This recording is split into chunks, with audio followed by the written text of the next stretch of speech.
Hello everyone, welcome back to Beyond the Veil Tarot and Astrology. My name is Candace Marie. Thanks for joining me. Happy Friday. I will be your tarot reader today. I hope you guys are doing well.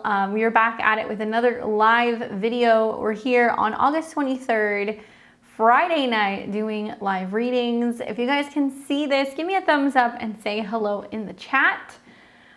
Excited to be back talking to you guys about what the cards have to say this evening. If this is your first time joining me, welcome. My name is Candace. I am an astrologer and also I read tarot, and I've been reading tarot for, probably about over 15, 16 years now. So quite a while. And we alternate between every other Friday where we do live readings. So if you're wanting to get a tarot reading, you can get in the queue. Scan this QR code. It's going to take you to my PayPal where you can make a donation for a reading.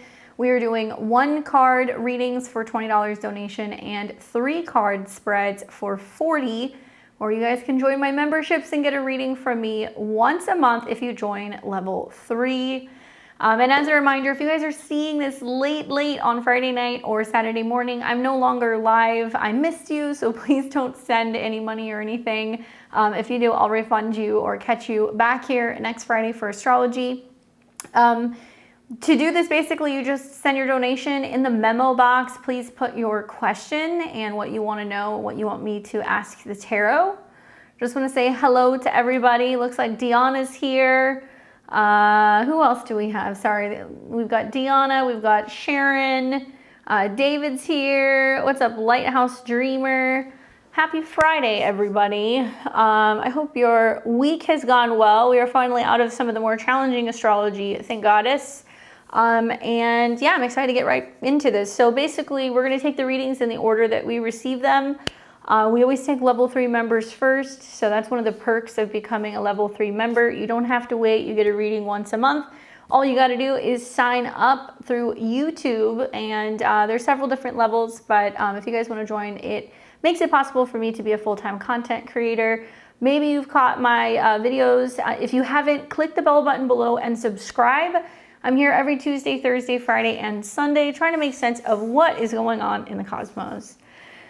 What is up, everybody? What's up? Taylor, Iris is here, Dorothy's here, Lily's here. Kanja, am I pronouncing your name right? Thanks for joining me. So for level 3 people, if you guys have not cashed in, you can meet me back here next Friday. It'll be the last Friday of the month of August, and we're going to be doing astrology, so you can still cash in if I miss you. For level 3 so far, I have Deanna. And then I've got Bridget, Iris, Sharon, Juliana, Jennifer. You guys are all in the queue. You'll hear me kind of call out roll call and let you guys know when your reading is coming up. So I'll give you a heads up if your reading is coming up. And if you can't stay, so if you want to get a reading and you want to come back, when this is no longer live, you'll be able to come back and actually click the link and you can scan through this live reading and you'll be able to come back to it. It will stay here. We've got readings that have been on the channel for years now, so you can kind of come back and leave me comments and let me know how this reading played out for you. Thanks, Dorothy. I appreciate it. Let's see, who else do we have here? We have Lily, Contessa, how do I pronounce that name? Shane? Am I saying that right? I just like to say hi to everybody, especially because we always have new faces and people kind of hanging in here with us. So I'm going to start with Deanna, and then I've got Bridget and Iris. If there's any other level 3 members that would like to jump in, you are welcome to do so. Khadiza. Okay, cool. Thank you. Thanks. I appreciate that. All right, so we're going to start first with Deanna. Deanna is back after her travels. All right, so let's see what she says. Move some of this stuff here, get some of this stuff out of the way. Sorry, guys. So we've got Deanna that says, hey, I'm not sure if you saw this. I'll repost it. Sorry, for whatever reason, if you post things early, sometimes it doesn't show up in the chat. Cashing in back from Ireland, feeling stuck and stagnant. I'm sure it's a combo of missing my man and working on the business. How and what do I need to know to get out of this energy? I think I need patience, but as a Capricorn sun, you know that is what does it say? That is, anywho, helpful would be great. All right, so I got you.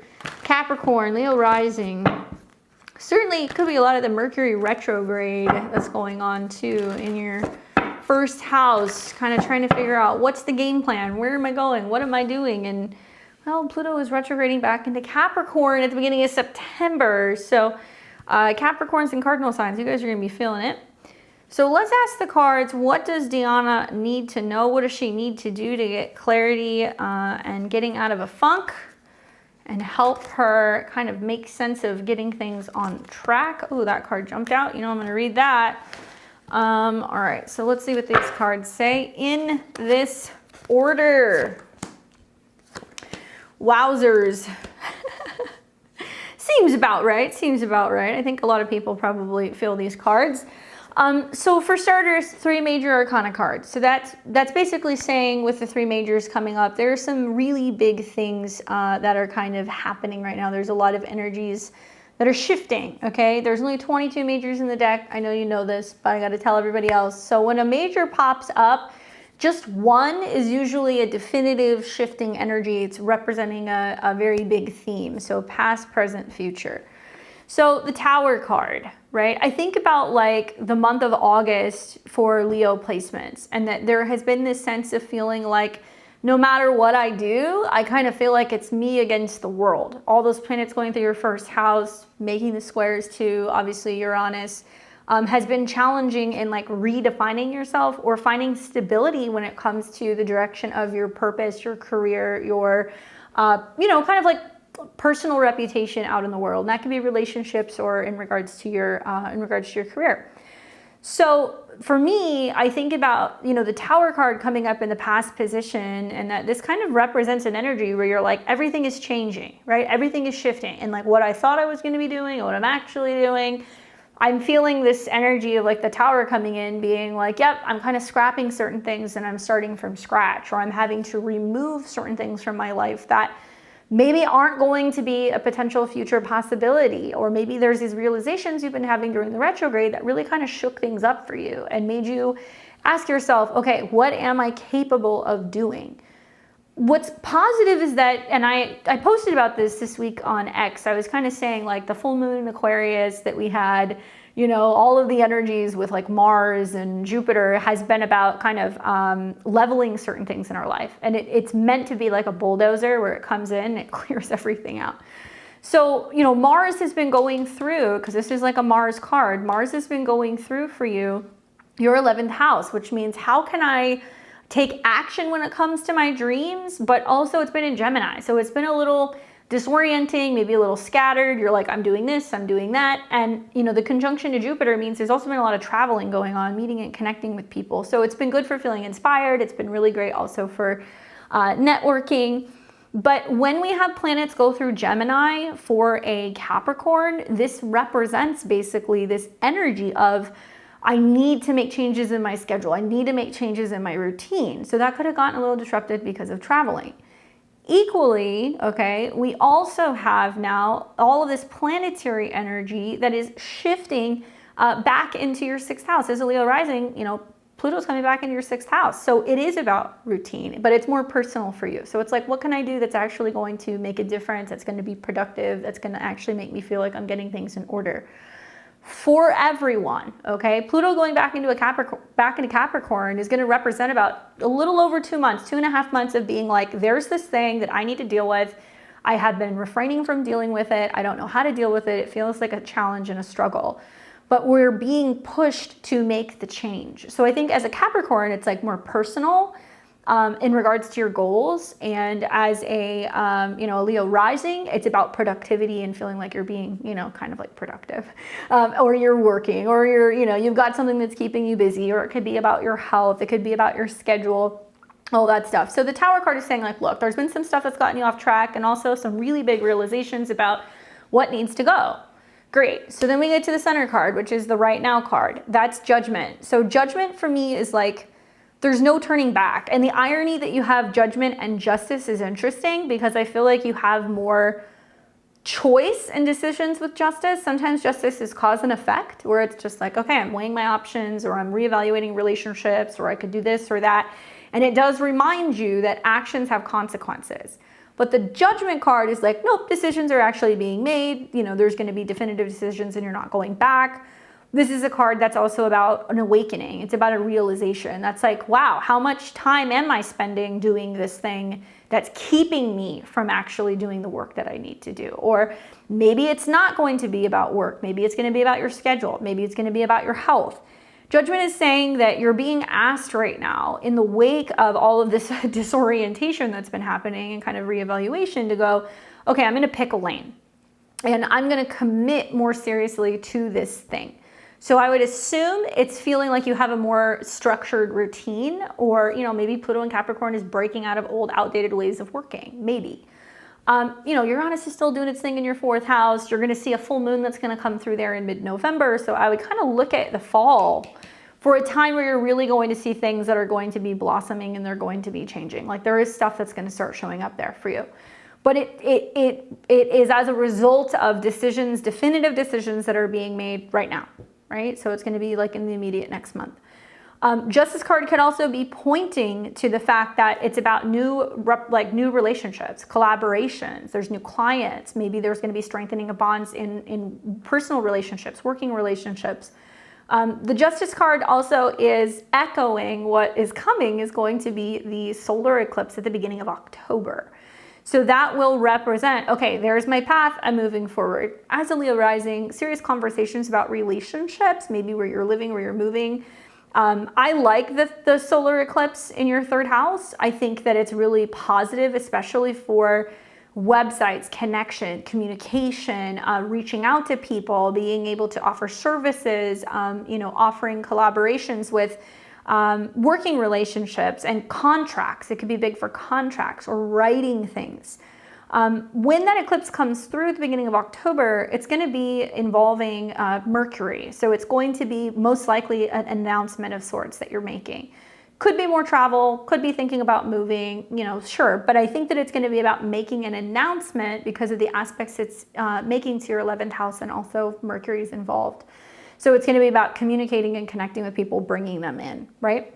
So I think that this is saying it's less about being like, I don't know how to make this work or how to make this, you know, kind of come together. It's more about being like, instead of being scattered and throwing a bunch of things at the wall and waiting to see what happens, you know, kind of zooming in a little bit and putting on your blinders and focusing on very specific things that you're trying to kind of like really see all the way through. And if that means you have to scale back a little bit so you can see more forward motion in some of your work or some of your progress, you're so committed with the Judgment card coming up that you're like, it's going to be this or nothing. And you may have 4 or 5 things you're working on, you know, cut it in half, focus on those 2 things, and look for opportunities and ways to be able to kind of bring in relationships and people who can help you. You know, this could also mean that there's some really, not rattling, but there's some huge revelations that you're having right now about your relationship. And it's not a bad thing. It's just kind of being like, wow, I never saw my life going in this direction. Like, things are progressing in a way where I'm going to be making some big decisions about my relationship. And with that comes the need for balance and equality and give and take. And it may mean that you're feeling like you have to give more. It might mean that you're feeling like you need support. So you may be voicing some of this also around the time of the eclipse. She says, disoriented action, connected with people, and going back to London in 2 weeks, scheduling stuff. Yeah. I love this because I was on the verge of giving up my dreams. Okay, schedule structure. We also talked about deeper commitment sooner rather than later. See, so it's like these things are all kind of correlating. And I really feel like the lesson of the South Node eclipse in October is going to be like, you know, I have to give certain things up. And that could be a way of thinking. That could mean that, you know, you're deciding that you're stepping away from, you know, one partnership, you're bringing in another one. I really think a lot of it's going to be about opening the door, talking more about what's going on with the future of your home base, because Venus will rule that eclipse and it's going to be in your 4th. So it'll represent changes and transformations within your home, and maybe feeling like you have more stability, or maybe you're having a plan where you're going to be spending more time in one location than the other. And it's giving you a sense of feeling like you have more structure to your work life, so that way you can get more done. Something else to kind of consider also is that, you know, you're going to see so much more change, right? There's going to be a lot of change. Perhaps maybe the Mars retrograde later in the year going into the new year is going to represent kind of being in another location and doing some work and getting grounded and kind of being away. So I think a lot of this is also structuring, like, what does the next 6 months of your life look like? Where are you going to be? And are you going to be in places where you're going to have support, or you're going to have community, or you're going to have clients? And if not, are you going to be able to do that at a distance? So, make a list. Make a list of things you want to get done. This has been a really challenging Mercury retrograde for Leo risings, because there's a lot of like disorientation with what you want. And the squares to Uranus has represented like constant changes and fluctuations with your work. So when we come out of that square, which is going to be in September, and we also come out of the shadow, and Mercury's in Virgo, it's really helpful for Capricorns, when it comes to better scheduling, teaching, writing, publishing, sharing, all of that stuff. And it's going to be a lot easier for you, I think, to be able to have something solid that you're able to kind of work out at that time, right? She says, I have a bunch of clients in Ireland and great community. So there you go. So it's going to probably be having you focus more on being able to connect with that. You can expand that, and you can do that anywhere. But certainly, because Mars rules, Mars rules your 4th house. When it goes retrograde, it means you're going to be changing direction with where you're living. Oh, and by the way, this card jumped out just for fun. I didn't even see it till just now, but 7 of Cups, which is too many options. It was just that confirmation. That card jumped out saying, like, instead of being like, is it going to be this, or this, hone in on like 2 specific things and make that the priority. Okay. Hopefully that's helpful for you. What's up, Katie? I will make sure you're good in the queue. I'm sending you another 20. I want to pull a card. Would you remember? Sure. So who do we have next? Thank you. Appreciate it. We've got Bridget, Iris, and Sharon. You guys are all up next. And if you guys want to get in the queue, scan the QR code. You can get in the queue to get a reading. What's up, Katie? All right, so let's see. PayPal's being silly. I'm over the updates. Okay, Bridget and then Iris. All right, so Bridget, I think, if I remember correctly, hold on. Did she send her question already? Hold on, I can't see because, there we go. Nope, that's Sharon. So Bridget, are you here? It just says reading. Make sure I'm not missing anybody. So Bridget, let me know what your question is. And I'll see if Bridget has a response for me. And I will switch to Iris. So Bridget, if you're here, let me know your question, and I will take your question next. All right, Iris says, 3 cards. How will he respond in the next 2 to 3 months? I want to reconcile and get back together. Okay, so Iris is a Libra rising, Sun, Moon, Aqua. Okay, the Aquarius moon was so tough, many tower moments and breakdowns. I can imagine full moon that was conjunct or aspecting your sun and your moon, square Uranus. Talk about emotional shifts revolving around dating, romance, the heart space, right? Just a little bit of a word to the wise here. For Libra rising, having Venus go through Virgo has brought up this feeling of like separation and isolation because it's been in your 12th. And it's come into opposition with Saturn, right? So that can represent some distance or some cooling off. And then Mars has been in conjunction to Jupiter, your 9th, squaring Saturn, and it will actually come into a square also with Neptune eventually. So there is this feeling of being like in no man's land with relationships, but Venus going into Libra pretty soon is actually gonna be a lot better. So let's ask the cards, how will he respond in the next 2 to 3 months if I want to reconcile? That full moon was all about doing what was necessary for you in your heart space, my dear. Well, we've got a lot of people involved in this. So we've got Page of Swords, Page of Pentacles, Queen of Cups. So first of all, pages represent youthful energy. It can represent people. So we could be dealing with, an air sign like a Gemini or a Libra or an Aquarius. We could be dealing with a Capricorn, a Virgo or a Taurus with a page. But when pages are coming up, if it's not really speaking to specific people, it can be saying, well, these are things that are going to be initiated. And it's like, it's learning something new. Pages are basically seen as like apprentices. So we've got Page of Swords in the previous position. That can mean that difficult conversations, immature connections and communications, not getting the words out right, cutting somebody off, not knowing how to have certain discussions, kind of feeling like you're hurt maybe, and there was some words that were exchanged that were kind of difficult to deal with. Like I think about like a kid running around with a sword, like that could be a dangerous thing. So there could have been like lashing out, or there could have been like people getting their feelings hurt and saying things that are kind of difficult to come back from. This can also represent, thinking about the things that were said and processing things. And this is a card of communication. So if you're asking, well, how is he going to respond? I do feel like it's pretty positive for being able to have an exchange. It's just saying that there's going to need to be something that opens the door, making it possible for you guys to have a conversation. It's not saying whether or not it'll go well. The next card is the right now. So the Page of Pentacles. So it's interesting because I kind of get the impression with the Page of Swords that there's been this stepping back. That's like, I'm going to process what I've been feeling. I'm going to learn how to communicate differently. I'm going to reflect on what was being said, and I'm going to really do some work on myself. Right? Or I'm going to give this time to be able to really reevaluate, is this something I still want? Did I say what I said because I was angry? Or did I say what I said because that's how I felt? And now I'm sitting with it going, okay, I need to work on myself. That probably shouldn't have happened, or I shouldn't have put up with this, or he shouldn't have said that. And you're reevaluating, do I still want this? See how he's holding the coin? This is something that it's like a prized possession. So he's like, look, I have this, I still have it.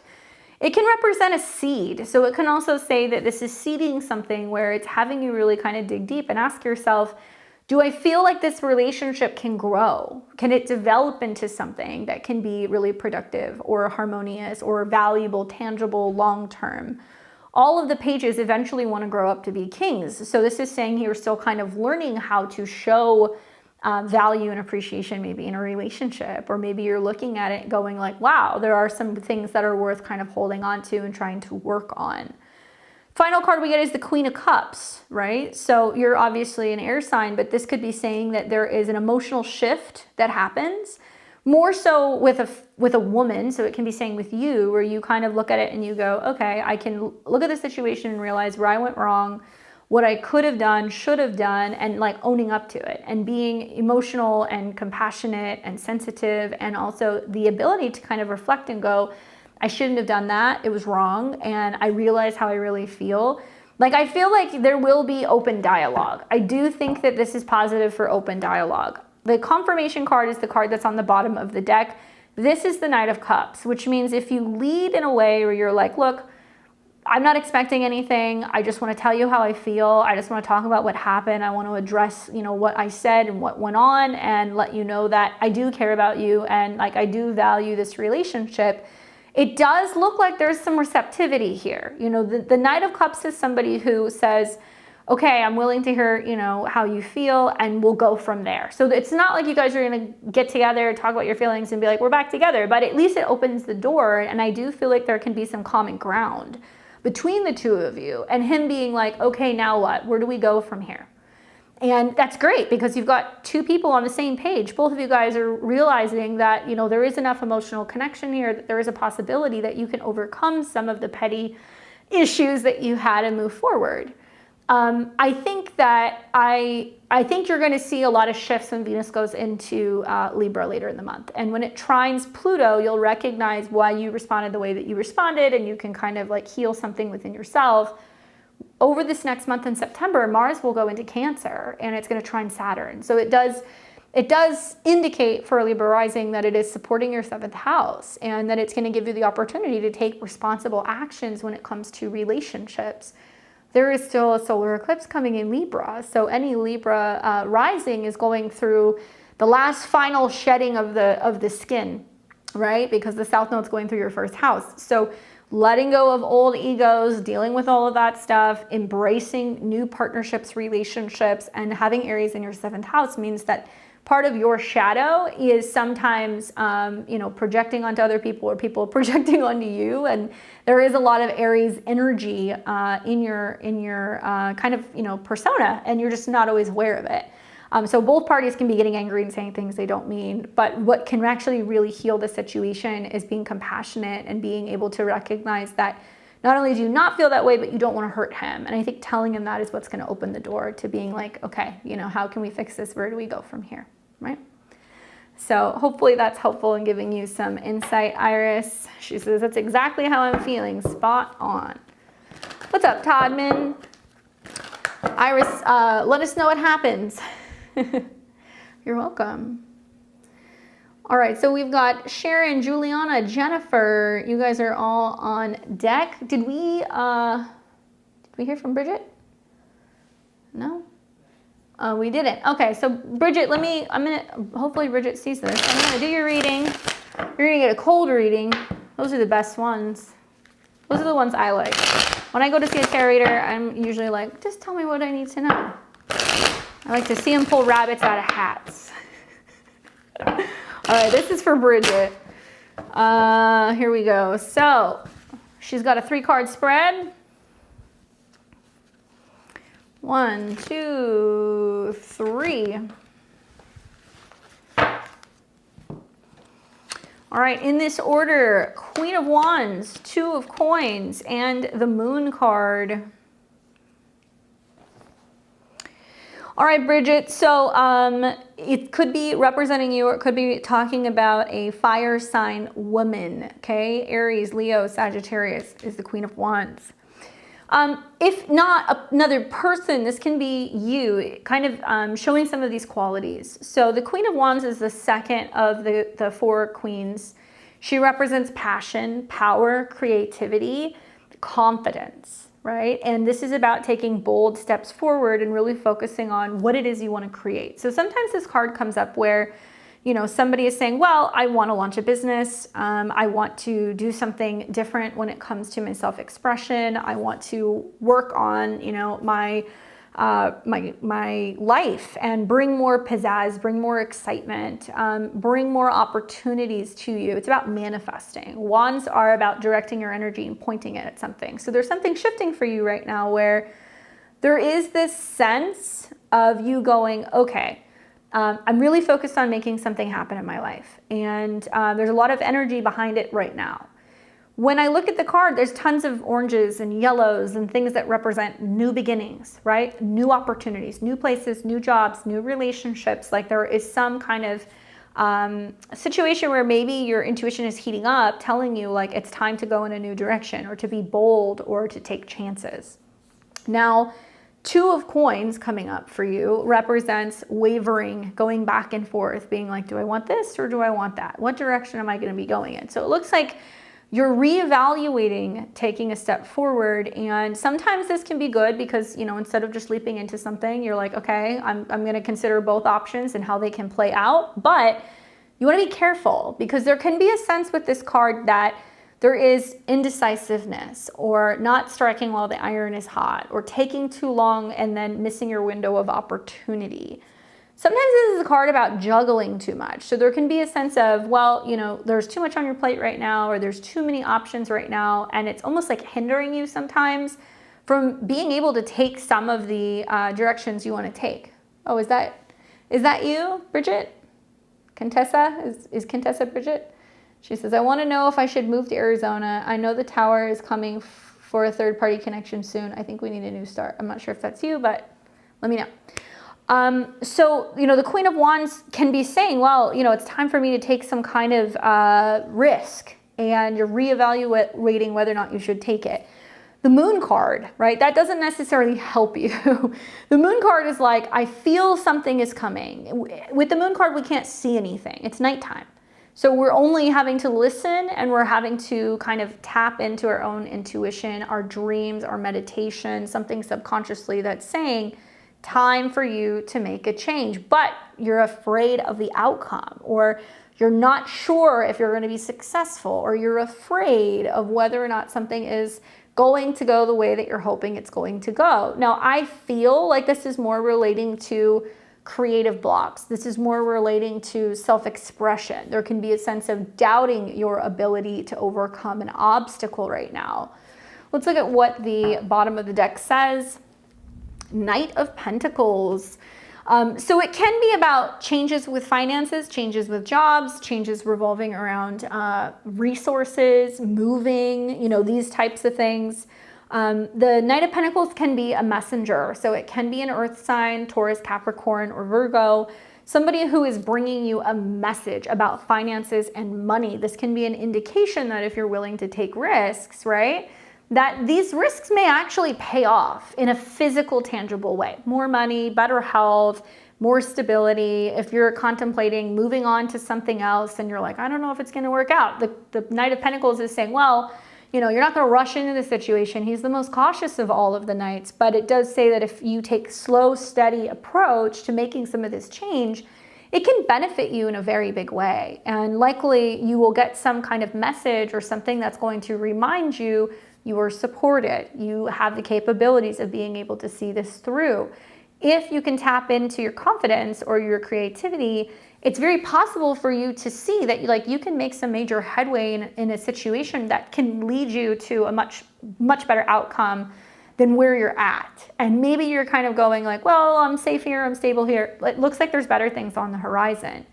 Pay attention to your dreams. Pay attention to the full moon, okay? The full moon that we have in about 2 weeks is going to be taking place in Pisces. Look at where Pisces is in your chart. Look at where Cancer is in your chart too, because that's the moon. So we're going to see Mars going into Cancer. Likely these two areas are going to be kind of showing you where if you listen to your intuition or your instincts or your gut and then you follow it, it's going to give you opportunities to be able to have the confidence to be able to move forward, right? Hopefully that's helpful for you, Bridget. I hope you get this. All right, Contessa, I will get to you soon. What's up, Robbie? What's up, Sonia?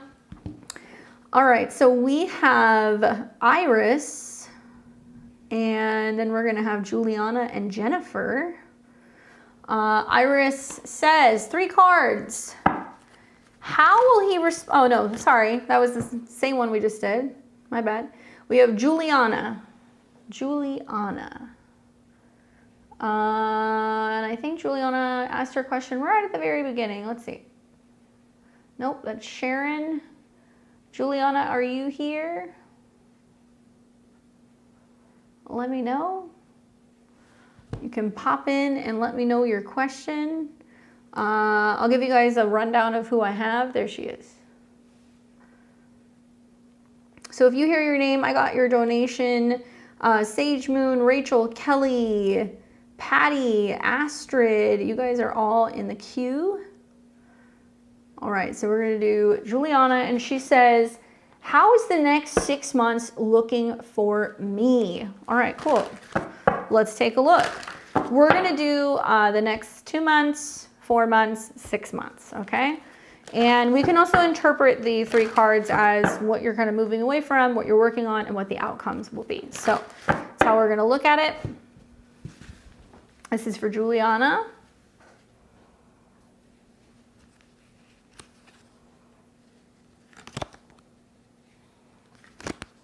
All right, and those of you guys who are having issues with PayPal, we also do Super Chat. All right, so 6 of Wands, the Hermit, and the Queen of Pentacles. Juliana, what sign are you? Are you an earth sign? Are you a Virgo? Is there some kind of goal that you're focusing on in regards to either your health or your career, or these things coming up for you right now? Good cards. So what's cool is like we're going into Virgo season, right? So having the Hermit card kind of popping up is really indicating that really taking the time to reflect, to kind of turn inward and really look at a situation for what it is, and to get really clear about health, organization, productivity. You know, it's going to be like this for everybody, Okay, so Sun in Leo, Virgo rising. There it is, Cat Moon, Cat Moon. So, you know, 2 months, 4 months, 6 months. You know, the 2 month card is saying it's just about getting going, really, right? Six of Wands is a card that's about being enthusiastic about what your goals are. This is about making some kind of move. This is about going places or being around people who are encouraging you or who are going to be in supporting you, or feeling like you're really motivated to achieve your goals. This is a card of victory, right? So if I think about you being a Virgo rising, it makes sense. All the planets going through Virgo is going to be about you being like, okay, who am I in comparison to relationships or to partnerships or to friends, whatever. And there's a huge process going on with a Mercury retrograde over your ascendant into your 12th, where your sun is, where you're like, am I doing what's best for me? Do I need to kind of keep a safe distance for some people, or do I need some help? And a lot of Virgo risings are recognizing that it's a good idea to be asking other people for support. And this could be friends, this could be therapists, this could be getting a tarot reading, right? 7th house. But the Six of Wands says that whatever you're focusing on, or wherever you're going, whatever you're working on, it looks like it's actually going to be very positive. And this could also be indicative of like Mars going into your 11th house soon. So there could be lots of parties and gatherings and get-togethers and people in town and you going places and just feeling like more optimistic about the change with what's going on with your social life. And I think that that's positive. I think of the 4-month mark where it's the Hermit card. And this is kind of saying, okay, as you're kind of getting into, the latter part of the year, this is the time where you're really reflecting on, what do I want? What's going to make me happy, right? Not to make this all about Pluto and Capricorn, but being an earth sign, Pluto going into your 5th house is about you really asking yourself, what am I most passionate about? What do I want to create? What do I want in my love life? How can I better express, how I'm feeling? And it's weird because having Capricorn in the 5th house, and like Libra risings feel like this too, but having your 5th house ruled by Saturn means that dating, fun, extracurriculars, like this feels like work, right? You have to work hard to have these things. You have to make the time. So I really feel like this period of you reflecting on having more fun, having more opportunities to connect with people, and really seeing some of the positive effects that it has on you is really good. The Hermit card coming up for a Virgo or a Virgo rising tells me that you're going to be in alignment with what's best for you. And I think about how when these eclipses start rolling in next month, it's really shining a light on other people. It's relationships to other people. And so the Hermit card can be coming up saying like, okay, I am reevaluating certain relationships. There are some people coming into your life over the next 4 months that are meant to be. And there are some people that are going to come in that is more showing up to help remind you who you are and why you came here and what your purpose is. And they will show you that through contrast, most likely with the eclipses in your 7th house. Let me tell you, as a Libra rising, I've been dealing with it for like the last year. So you learn a lot about yourself through relationship with other people when you have North Node eclipses in your 7th. And it may mean that there is this regrouping that kind of happens or reevaluation that happens in about 4 months' time. Then we get to the Queen of Pentacles, which is the final card. So this is 6 months down the road. So now we're kind of looking more at, well, what does February and March look like for you? Interesting that that's when we start seeing eclipses in Virgo. Okay, so it is going to be impacting you as a Virgo rising. Queen of Pentacles, as an earth sign that's a rising earth sign, this can be saying that it's promoting health, investment in yourself. This can be better managing money, having more resources, being very grounded, being very successful when it comes to your career, making really smart moves when it comes to also like knowing what you value the most and holding on to the things and nurturing and promoting those things and also those qualities within yourself, right? So it can mean that there is business opportunities. It could mean that there is some savviness that comes through, that maybe you have some support that can even come from, a Virgo, a Capricorn, or a Taurus. That is possible. It could be somebody who's older than you. They can have darker hair.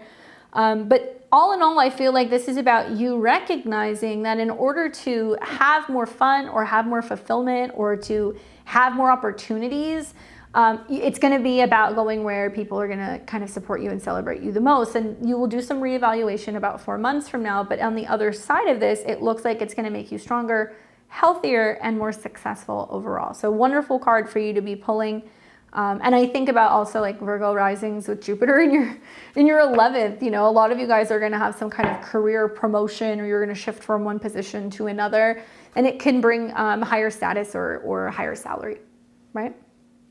So hopefully that's helpful for you.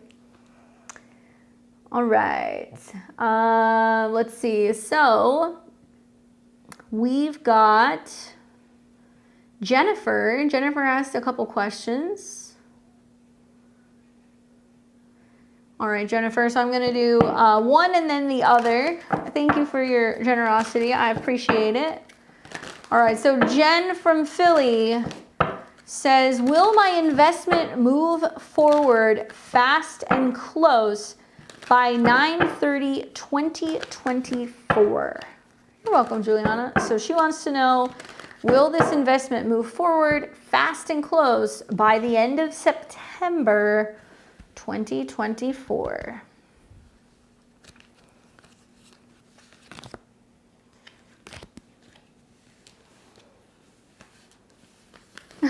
We just did your reading, Bridget.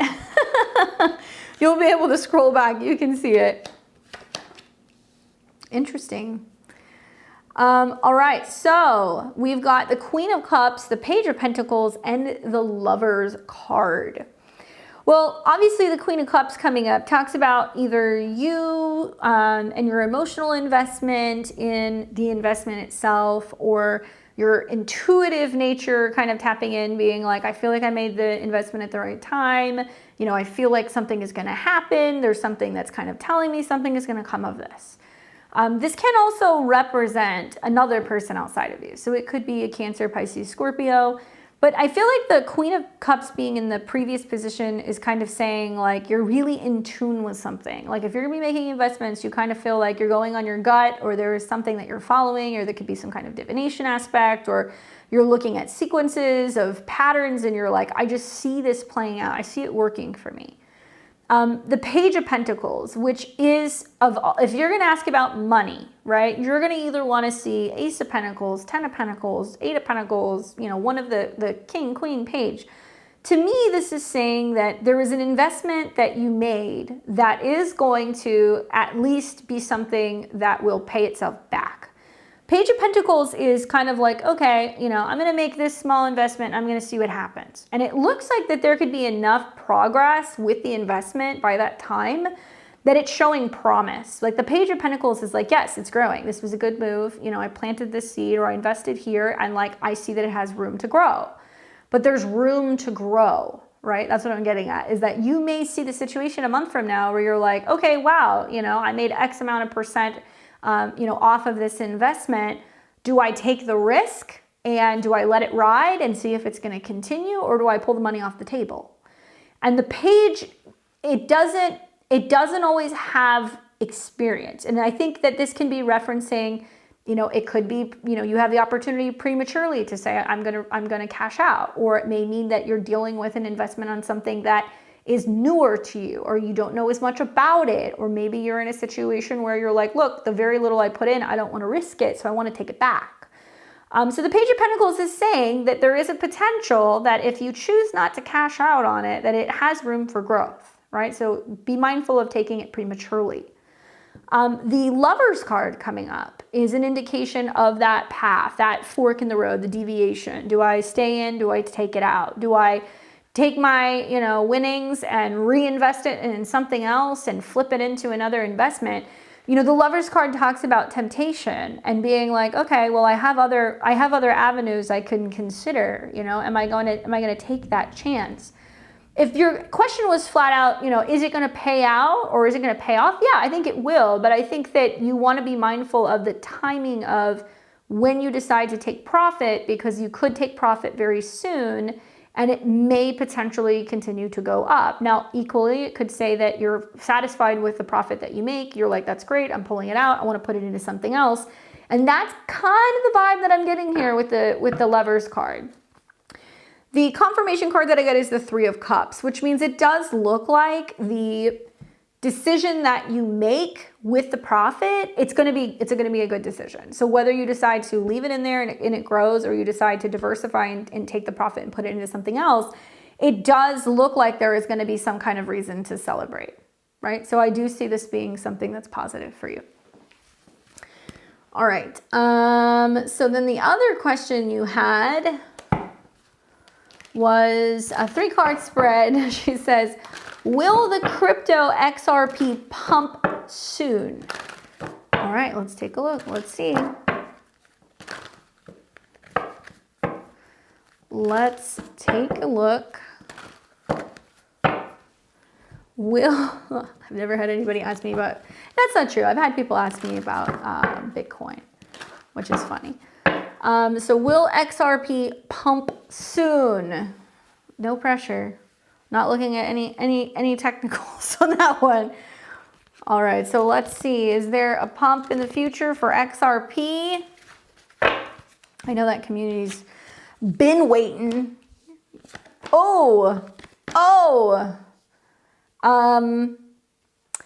Forgive me for not knowing the ins and outs of this, but that's actually probably a good thing because it makes me not biased.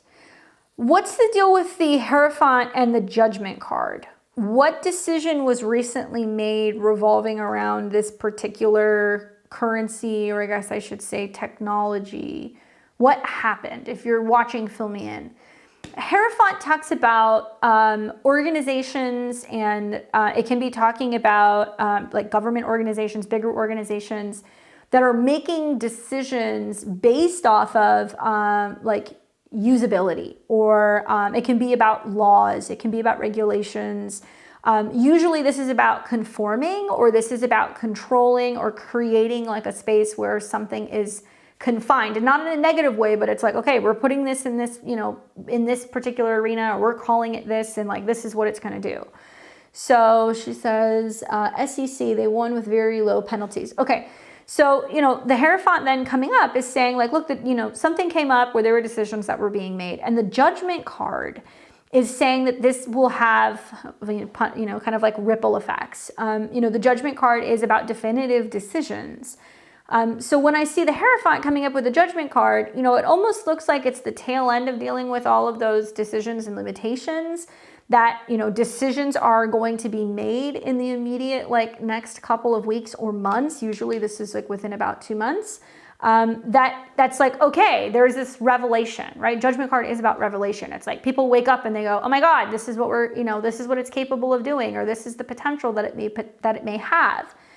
It also represents a reckoning. So that means that once people realize, okay, you know, we've kind of gotten through the challenging waters of whatever's happened in recent months, now it's like free for all. Now you may see more people get in on it. Now you may see more people also decide that they want to start speaking up about it. They want to start sharing, you know, its value. Maybe we're going to see that there are adoptions that are going on where there are groups that are going to be accepting this. Because the Judgment card is just like, okay, well, it's going to be up to people to decide whether or not they want to accept it. And also the ability for doors to open. Like the Judgment card, you see all of these like coffins opening where some people might have looked at it and gone, well, that's dead in the water. That's done, right? It's not going to work. And now with the Judgment card coming up, it's saying essentially, well, now the doors are wide open. And if people want to, you know, go back to this and they want to trade, or they want to, you know, kind of work with it, they can. So free will is a big thing in this. In general, though, you know, the Empress card does talk about birth. It could be rebirth. It could be saying, you know, life. There is some kind of something coming, especially revolving around Venus. So something you're going to see this in the next week-ish, actually, I think. Yeah, it'll be like within the next week or so. Venus will trine Uranus. I'm not exactly sure which day, but that may actually manifest as some positive changes for the crypto market. We'll also see Venus come into a trine with Pluto. I do think that some of the bigger changes for what you're looking for may be coming closer to either the eclipse in Libra, because this is associated with Venus. So this could be happening sometime around October. But usually this is a card of the spring. So I usually see this like right around, you know, February, March, kind of, you know, those 2 months is usually when we see a breakout, and that could represent something coming to full term where it's like, okay, you know, now we're starting to see the true effects of this potentially next spring. Do I see something immediately? No, because to me it seems like there's a little bit of like coming out of this stigma of whatever has happened here recently. And now people deciding whether or not they trust it, whether or not they're going to sell it, or if they're going to hold on to it. And the trumpets that come up in the Justice card talk about major announcements. And I think that I would be watching for these announcements because there may be some adoption of this technology that proves to be, more easily traded or, accepted as currency or whatever, that does show some kind of promise or value, especially in the spring of 2025. Okay, and that's purely just the tarot. So I do not give financial advice. I have to say that, but I can tell you that it does look like there is some opportunity there. Thank you for your generosity, Jennifer. I hope that was helpful. Let's see, who else do we have? So we've got Astrid, Patty, Katie. You guys are all next. And we'll leave the queue open for a little bit longer. If you guys want to get a reading, scan the QR code and you can get your reading. Put your info in the memo for me so I can answer your questions.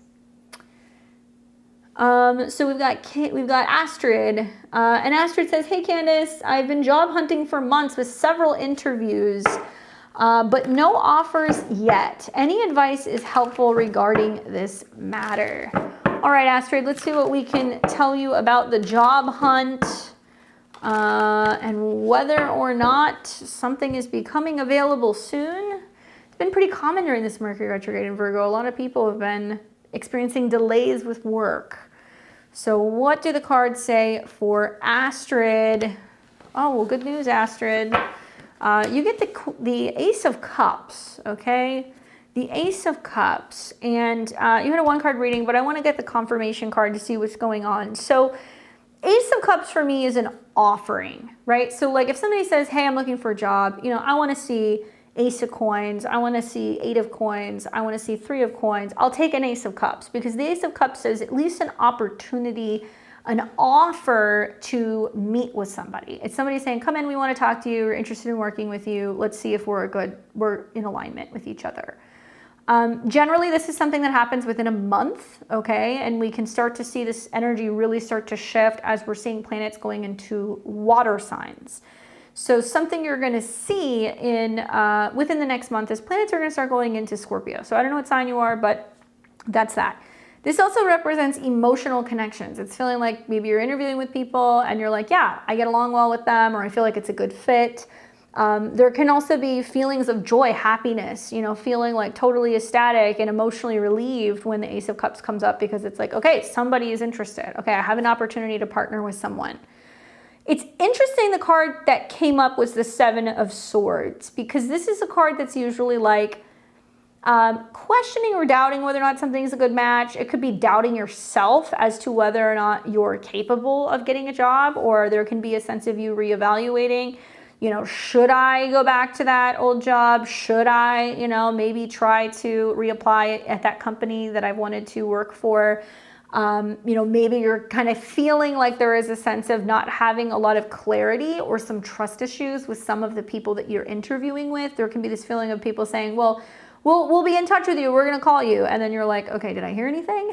And also, when this card comes up, it's about, did I miss anything? It's not always about somebody being dishonest. Sometimes there is a sense of when you're going in one direction, you don't realize that you might have left something behind. So this is also saying like, double and triple check emails, spam accounts, anything like that where you could have not received an email or you could have had some miscommunications.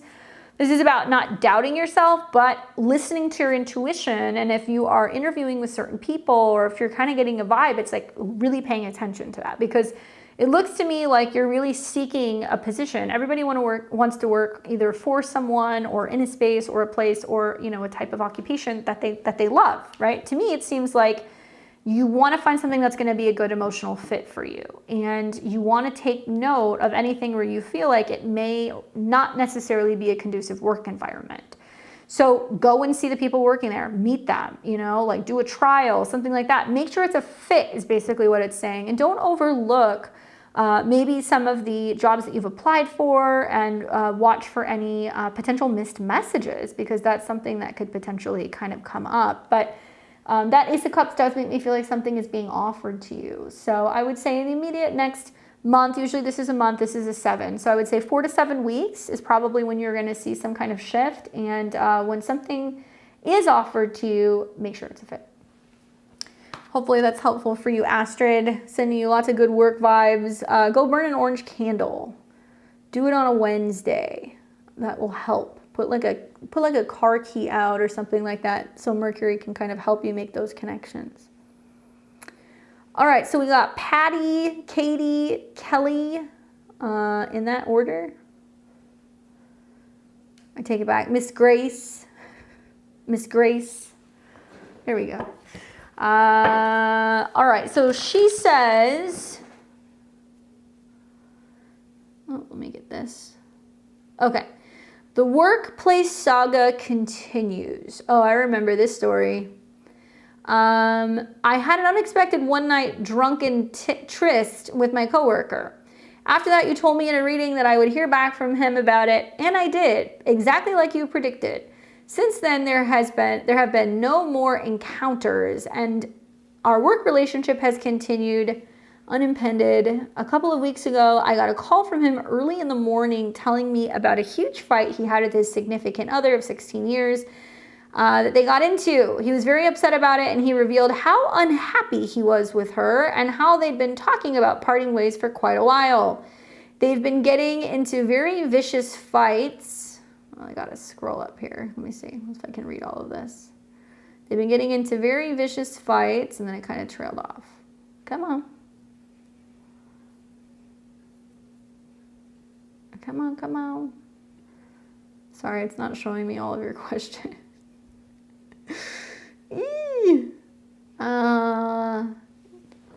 More and more often, I haven't talked to him about anything other than work, I guess I'm going to assume. So I'm going to assume you want to know what's coming. So you're an Aries rising. Oh, no, wait. He's an Aries rising, Cap, Sun, Libra, Moon. So the eclipse is in his 7th. That's what's doing it. That's the issues with the relationships. And likely around the eclipse in October, you're going to see some change for him. Cancer, Sun, Scorpio, Moon, Libra rising. Okay, so it's kind of inverse. So you're focusing on relationships kind of coming in, and you've got that Scorpio Moon in the 2nd, Cancer, Sun. Okay. Please let me know what's going on. Well, mark your calendar for October. If he's an Aries rising, the early October eclipse, I just finished doing all my research for the eclipse webinars, and oh my God, a lot of people can be separating under that eclipse in October. But with Venus being the ruler in his 8th, likely it's going to bring opportunity to reconnect with some people and separate with others. So let's see what the cards say. So what can we tell Miss Grace about this situation involving her coworker who she's had a fling with, but he's having issues with his old lady? Oh, Sharon, I got you. Don't worry. All right. So here we go. We've got 7 of Wands, Wheel of Fortune, 4 of Cups. What can I say? For him, I think a lot of this is referring to him. I kind of see you as being indifferent. That's kind of the impression that I'm getting. It's kind of like, okay, you know, he's doing his thing. Like, I'm not going to intervene, but also like, why are you involving me? The 7 of Wands is talking about like trying to overcome challenges. Now, this could mean that he's trying to overcome and kind of stand his ground with her and, you know, be more so direct with her about what he likes and doesn't like. This could mean that you're kind of like, cool, we can work together, but like, I'm going to, you know, kind of keep a safe distance. And I also feel like this is about him, like there's more than what meets the eye, right? When you have relationship issues, it takes 2 to tango. So you're only hearing one side of the situation. You're not necessarily hearing how he's behaving. And the fact that he himself is being combative or that he is creating problems and now he's just getting to a point where he's just flat out impatient with her. I kind of feel like, you know, this is good because he's standing up for himself, but he shouldn't be involving you because you have nothing to do with it. So that 7 of Wands can refer to you as well. That's like, stand your ground, you know, may come a point where you're like, dude, I don't want to hear about it. I think, if I remember correctly, yeah, the full moon in Aries, which is going to be, I don't know when that's going to be, I guess sometime in September, I think. But the full moon that's going to be in Aries, that is going to be in your 7th house. And that's going to represent a big turning point in regards to relationships or, you know, with somebody who has Aries placements. He does. The Wheel of Fortune. So this is saying situations are changing for the better. It may not always seem like this. People see the Wheel of Fortune card and they automatically assume, oh, this is a good thing. Sometimes the Wheel of Fortune is like, okay, whatever's meant to happen is going to happen. It'll be for the best in the end, but you know, we just have to kind of see what happens in the meantime. So I feel like that full moon, because I know it's going to be in your 7th and it's going to square Mars in your 10th, is it's going to represent a situation where like that may be where you have to be like, I don't want to hear about it, you know?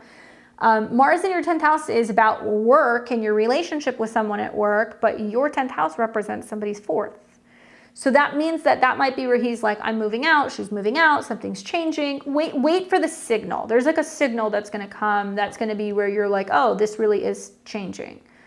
It really also depends on like where his natal Venus is, because that rules his 7th house. And a lot of Aries and Libra kind of placements right now are dealing with a lot of difficult stuff with relationships because of the Venus-Saturn opposition and then the Venus-Neptune. Things are ending right now. New things are going to be emerging in the fall.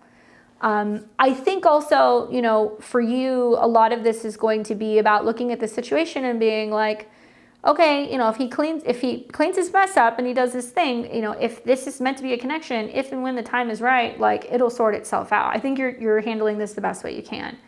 What I feel is that with the 4 of Cups coming up in the final position, there is this sense of somebody being disappointed or somebody being kind of disgruntled because they may feel like you're not supporting them, right? Look at how there's 3 cups here, and that represents 3 is a crowd, 3 party. And then there's a Ace of Cups that's being handed to the guy, but the guy is just kind of like, meh, you know, like whatever. Oh, he's got Venus in his 8th. Ugh. So he meets people when he's going through some kind of major change. What I would say to you is that, you know, if he's coming to you and he's venting, right? And you're just kind of like, whatever, like, oh, hope it works out for you, like kind of being friendly. He may get disgruntled, and there may be a sense of him being like, well, you know, why isn't she taking my side? Or why isn't she trying to make a move on me? Or, you know, like that's how he's going to behave. And you need to stand your ground and know that he needs to get himself out of that situation before he even remotely considers jumping ship and kind of trying to latch onto you. There is an opportunity here for relationship because the Ace of Cups is being handed, and it may mean that, you know, he's so fixated on what's not working, what's falling apart, what he's not getting, and he's like whining about it, that he doesn't see that there is an opportunity to have a connection with somebody that's right in front of him, but he has to be willing to show up and be like an equal kind of partner. And he has to act like a good partner or relationship, you know? She says, I've been trying to stay neutral, wishing him peace in his life. Yeah, and you're doing a good job, but watch for when he gets a little kind of snotty because he feels like you're not taking his side. I think about how, you know, the next Mercury retrograde, my God, in Sag, it's going to go retrograde somewhere around his Venus then, if he's got Venus in Sag. And that means that could be the turning point. I think it's going to be closer to the end of the year where things could start to kind of turn and they could change. As an Aries rising, a Venus retrograde, you know, next year in the spring, he could be divorced, he could be single. A lot of it depends on the rest of his chart, but right now, I see the potential of him burning a bridge with you because he's bringing all of his baggage into his interaction with somebody who he could have a relationship with, or who's somebody who he's got feelings for. But in his selfish inability to see that, you know, he's talking about this with somebody who he said he had feelings for, it's like he could be burning a bridge. He could be creating some problems. You can only be out of sight, out of mind for so long. So I would say give this maybe until we're getting to like Scorpio season, because this represents the fixed sign. So we're in Leo right now. So the next change is going to be in Scorpio. And that's probably when you're going to start to see some pretty significant shifts with his relationship, end of November going into December. But don't take any shit and sit there and just listen to him complain, because that's not him respecting you and the potential for a relationship should you guys decide to go down that path, okay? And not fighting the inevitable. 7 of Wands with the Wheel of Fortune is like, you know, don't fight things. If it's meant to be something that's kind of changing or falling apart or breaking apart, let it go, because you're going to end up having something much better in the long term. Hopefully that's helpful for you, Miss Grace. Okay, so we've got, thank you. We've got Katie. We need to, what's up, KM? I will take you next. Want to make sure we get Sharon. Thanks, Sharon, for your patience. I apologize. Okay, so we'll take Sharon. Sharon says, hey Candace, I'd love to know what my team has for me. I need some guidance. I may need something to wake me up. What my team, what you mean your spirit team? I want to know what my team has for me. I need some guidance to wake me up. Let's see. All right, let's take a look. All right, let's see what Sharon's spirit team has to say. Hopefully something that will wake her up.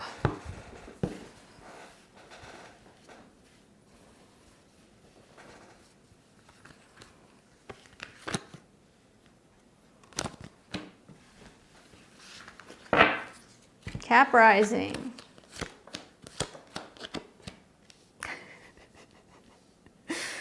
All right, so we got 5 of coins, King of Cups, Ace of Cups.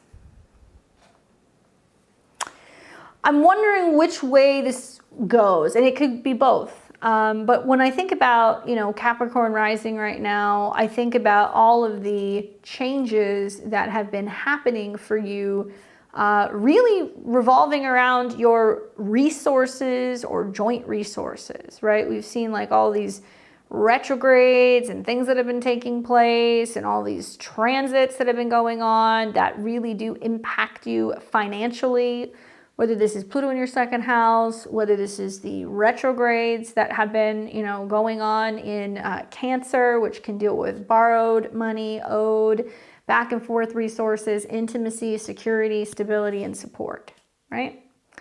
So we've got 5 of coins coming up, which is obviously not a fun card. This is a card that's either feeling like you're left out in the cold, you're not getting the necessary support, be that financially, health, stability, somebody who you might have felt like iced you out, or maybe you're feeling like you're being limited from being able to proceed forward and reach new goals when it comes to career, health, or abundance. This is in the past position though, all right?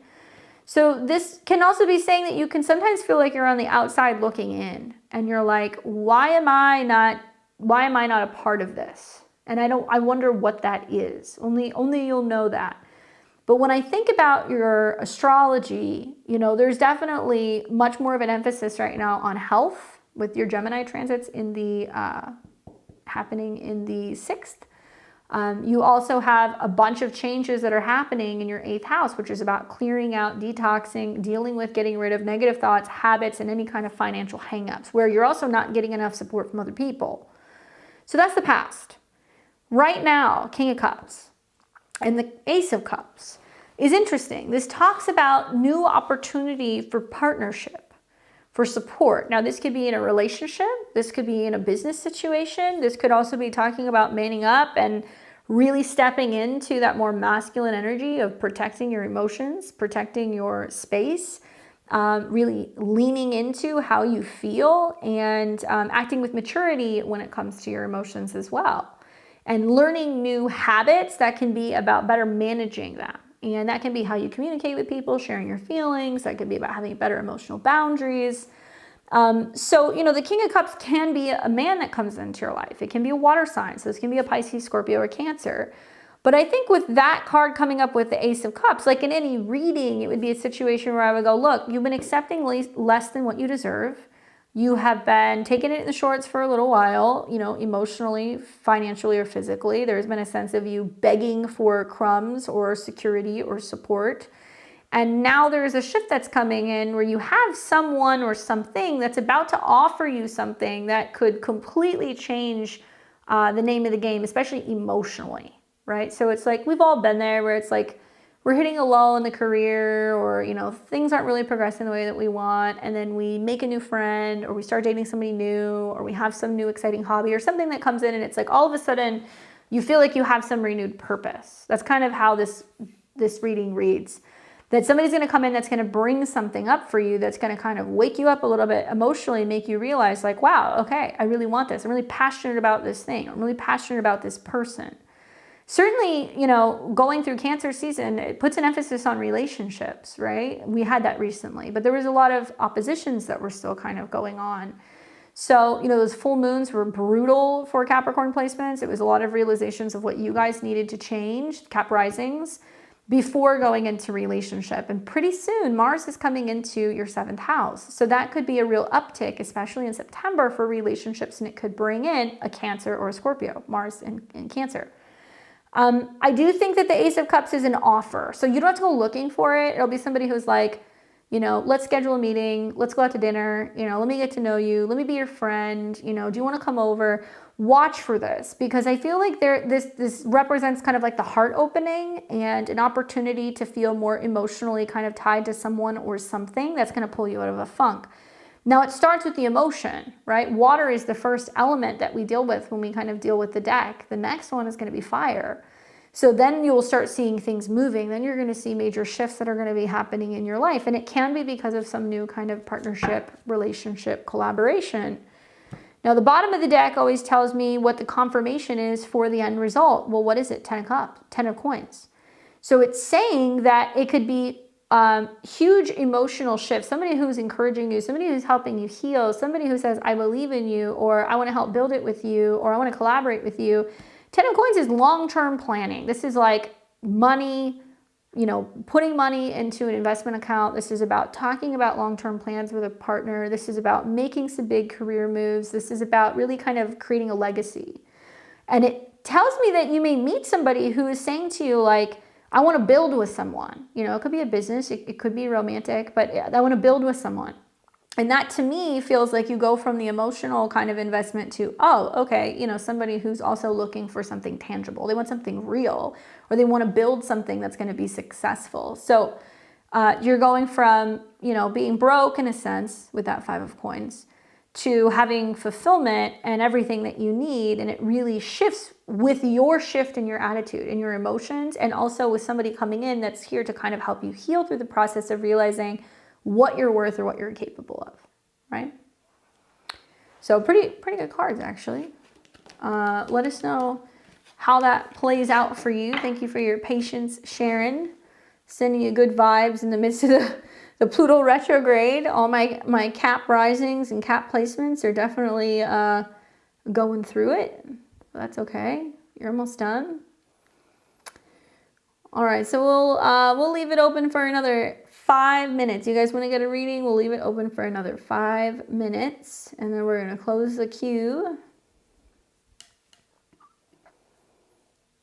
Sorry, I'm just dealing with PayPal making me jump through hoops. Sorry, guys.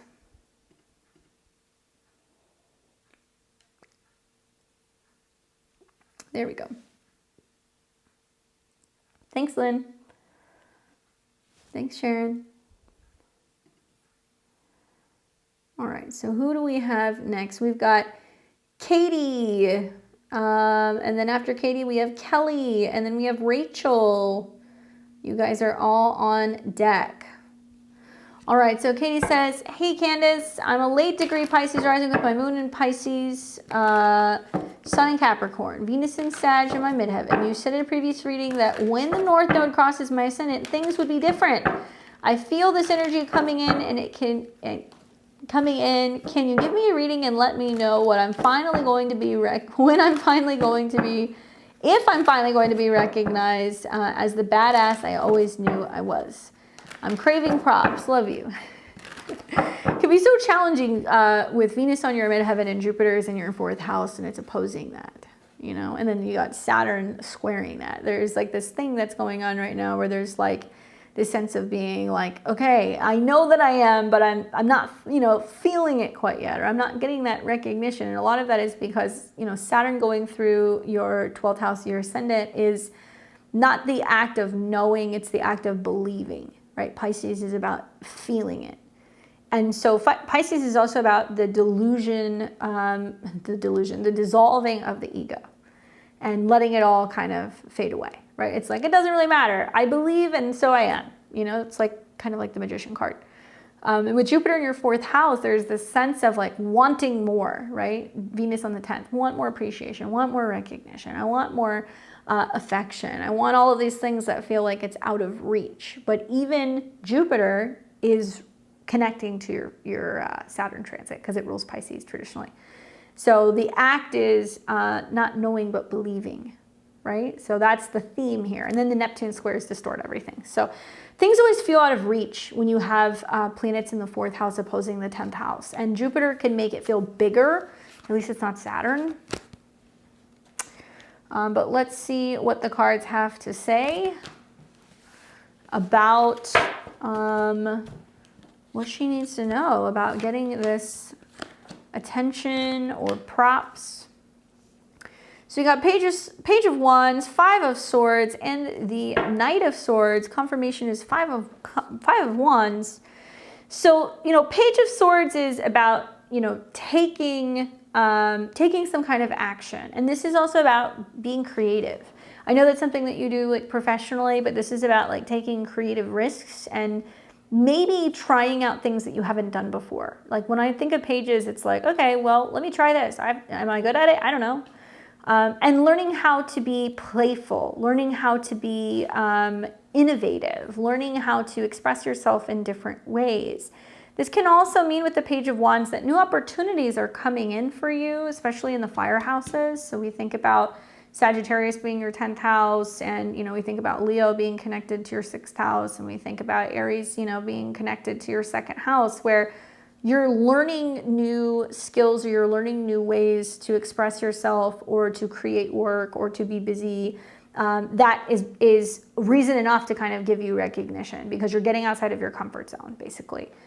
The people that can kind of show up can also be Aries and Sagittarius and Leos that can kind of help you through this process. And so I think about like being a Pisces rising and having the eclipses and things that are going to be coming through for you pretty soon, which means that you're going to embody that energy, right? You're going to see it. It's going to be very visible. When you see those eclipses coming through your first house, whole sign, there's a sense of being like, look at what I've created. Right? You don't have to convince yourself of anything. So people can come in that can help bring attention to that. Really pay attention, especially I think as you get into Sagittarius season, which obviously this will be later this year, you're going to get more recognition. Right now planets are going through the bottom part of your chart. So it's more emphasis on internal stuff, things going on at home, within yourself, all of that stuff. She says, I'm a designer by hobby and I want to do something. I just don't know what I want to do, but I'm motivated. Well, Page of Wands is motivated because it just wants to create. The challenge right now with the 5 of Swords is, you've got this guy who is picking up all of the swords, and whether he's, trying to get somebody to, fight with him, or he's, maybe seeing that people are walking away from something he's trying to share with him. There can be a lot of excitement about what you're working on right now, and you can be like, why am I not getting any feedback? Or like, why am I not getting the responses that I want? Or why am I not getting the traction that I'm hoping to receive? As a Pisces rising in this next month, you are going to see all these planets go through Virgo in your 7th. And that means people can be more critical, they can be more analytical, they could be more direct, they could be a little bit more bland, and it's going to oppose Saturn in your chart. So you are going to be facing some criticism, whether that's of yourself or from others. And then it's going to oppose Neptune, which is going to be about your creative expression and whether or not other people are going to be critiquing that or if they're going to be giving you feedback on that. And you're also going to see the eclipse in your first house, which means you're going to learn to look at the situation and go, okay, maybe you don't see things the way that I see it, but like, this is my vision. It doesn't have to make sense to you. That's what's going to happen, and especially with the North Node eclipse and the North Node going into Pisces. There is going to be the sense of being like, I'm the visionary, and I'm going to be creating things and designing some things and putting some things together that may be new and innovative, and it's meant to be more spiritually or emotionally, evoking stuff from people. It'll be so interesting to see the North Node go into Pisces because we're going to see art and film and music and other things that don't make sense, that are layered or they're messy or they're, splatters of things or, music that people are composing that invokes emotions, and it doesn't have to make sense. It won't be logical. Nothing will be with the South Node in Virgo. And your time to shine is coming. Don't worry about that. I just feel like right now you can't get hung up over the next 5 weeks on whether or not you're not getting the feedback or the interaction that you want, right? I might become an actress or create a movie. Great way to do it. And then the Knight of Swords coming up is also saying that this is about you kind of evolving from, this period of kind of being in a more kind of early creative phase of your projects or being kind of more idealistic to I know what I have. This is amazing. And so much about the square between Gemini and Pisces is Pisces knows, Gemini has to tell people. So there is this conflict going on in your chart right now where it's like, I'm having a hard time knowing because I'm so used to getting the recognition and visibility. And I think the Knight of Swords is really saying, go off and do it and do things without expectation. Don't expect the feedback. You know, I mean, that's probably the best advice somebody ever gave me. That was just like, stop caring what other people think. Just do things your own way. And if you're really good at what you do, you'll get recognized. Keep in mind also that, you know, as Saturn starts coming into your 10th house and it's squaring Venus, you may become so sensitive about some of the work that you're creating, and you don't want people just liking you because you're beautiful, or because, you know, you're liked, or because you make friends. You're going to want people who are going to want to respect you for what you create. So, and you have Saturn in Gemini. So obviously there is this lesson of like not seeking approval. That's kind of the theme, especially from friends and groups of people. You're giving it to yourself. 5 of Wands is the confirmation card, is saying the biggest challenge I think that you're going to be facing also is going to be about, you know, what other people think and what they have to say. And there is this sense of, you know, really needing to not take things personally right now. Especially as all the planets are coming into the latter part of Virgo, you know, it's going to oppose Pisces and it's going to square your Venus. So it's going to make Venus, right, the focal point in your chart. So it's going to be a lot about what you're saying, what media you're putting out, what you're sharing with others. It could also, you know, it's going to get triggered with Mars. You're going to have a grand mutable cross, which means you change, work changes, relationship change, how you feel changes. Your real, I'm not like returning, but more getting the recognition, I think is going to stem more from Sagittarius season this year, personally, because you're going to have retrogrades and you're going to have other things that are going to be opposing Jupiter. And like some of the more introspective work that you've been doing this year and really into the fall is, there's a purpose for it, because A, it hasn't been the right time, and B, it also looks like you've been kind of exploring new avenues in, you know, what you're creating and how you express yourself. And that's needed to kind of incubate a little bit, you know. I think, you know, between the squares and the retrogrades, like there's been a sense of needing that kind of alone time to kind of move through some of that stuff, you know. But it does look like it's going to pay off. It's just not seeking immediate results seems to be the lesson, and that's just Jupiter square Saturn. Everybody wants immediate results, but we're not getting it because we have to feel our way into something, right? So hopefully that's helpful for you. Thanks for hanging out and coming to be in the chat and getting a reading. Going to a conference in the fall, perfect timing. Aquarian Princess Tarot says, you and Serious Joy does live the same day and time. You deserve more views. Just thought I would point that out because it may be helpful. Well, Christopher Witecki is the GOAT. I love him. I got a chance to talk to him personally many moons ago. And he is a very special individual. I like that he's back. I'm glad that he's doing better. And there's plenty of internet for everybody. Don't worry. He's amazing. He took one look at my chart. He didn't even really look at it that long. He saw I have 4 planets in Capricorn and 4 in Scorpio. And he's like, oh, you're a witch. And I was like, what? His sun is exactly in opposition to mine. So, yeah, that's always a fun interaction when I get to meet those people. All right, so we've got Kelly, Rachel, and then another Kelly, and we've got Lynn. Was there anybody else who got in there? This is last call if you guys want to get a reading. Looks like Tiana got in there. All right, cool. All right, let's do this. So we've got Kelly, Rachel, and then other Kelly. Okay, so I've got Kelly with a Y first, and then we'll get Kelly with an E in a minute.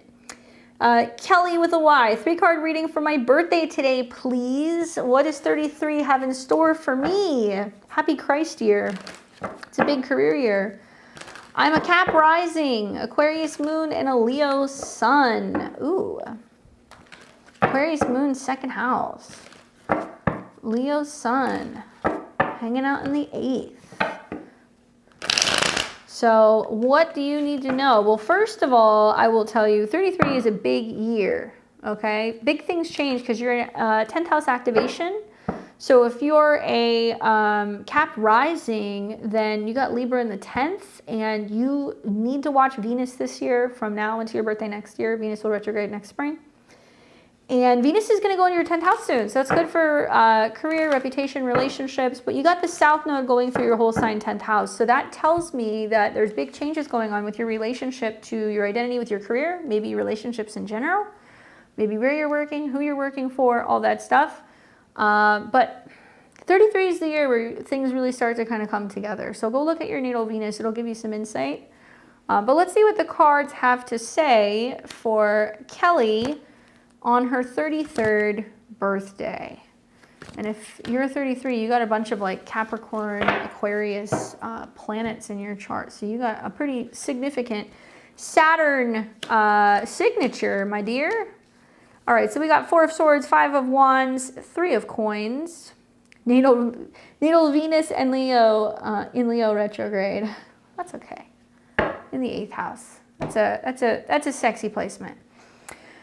4 of Swords. 4 of Swords makes me feel like there is pause and reflect that's going on. And like you're reflecting on things being like, okay, where do I need more rest? Where do I need better kind of mental state? And that to me kind of makes sense, having like Gemini going through your 6th house, those transits right now, where it can feel like there's a lot going on in your schedule, or you're focusing on health, or there's something where you're taking care of like your mental stuff. But 4 of Swords is about like learning to sit on situations before making dramatic decisions and like thinking it through.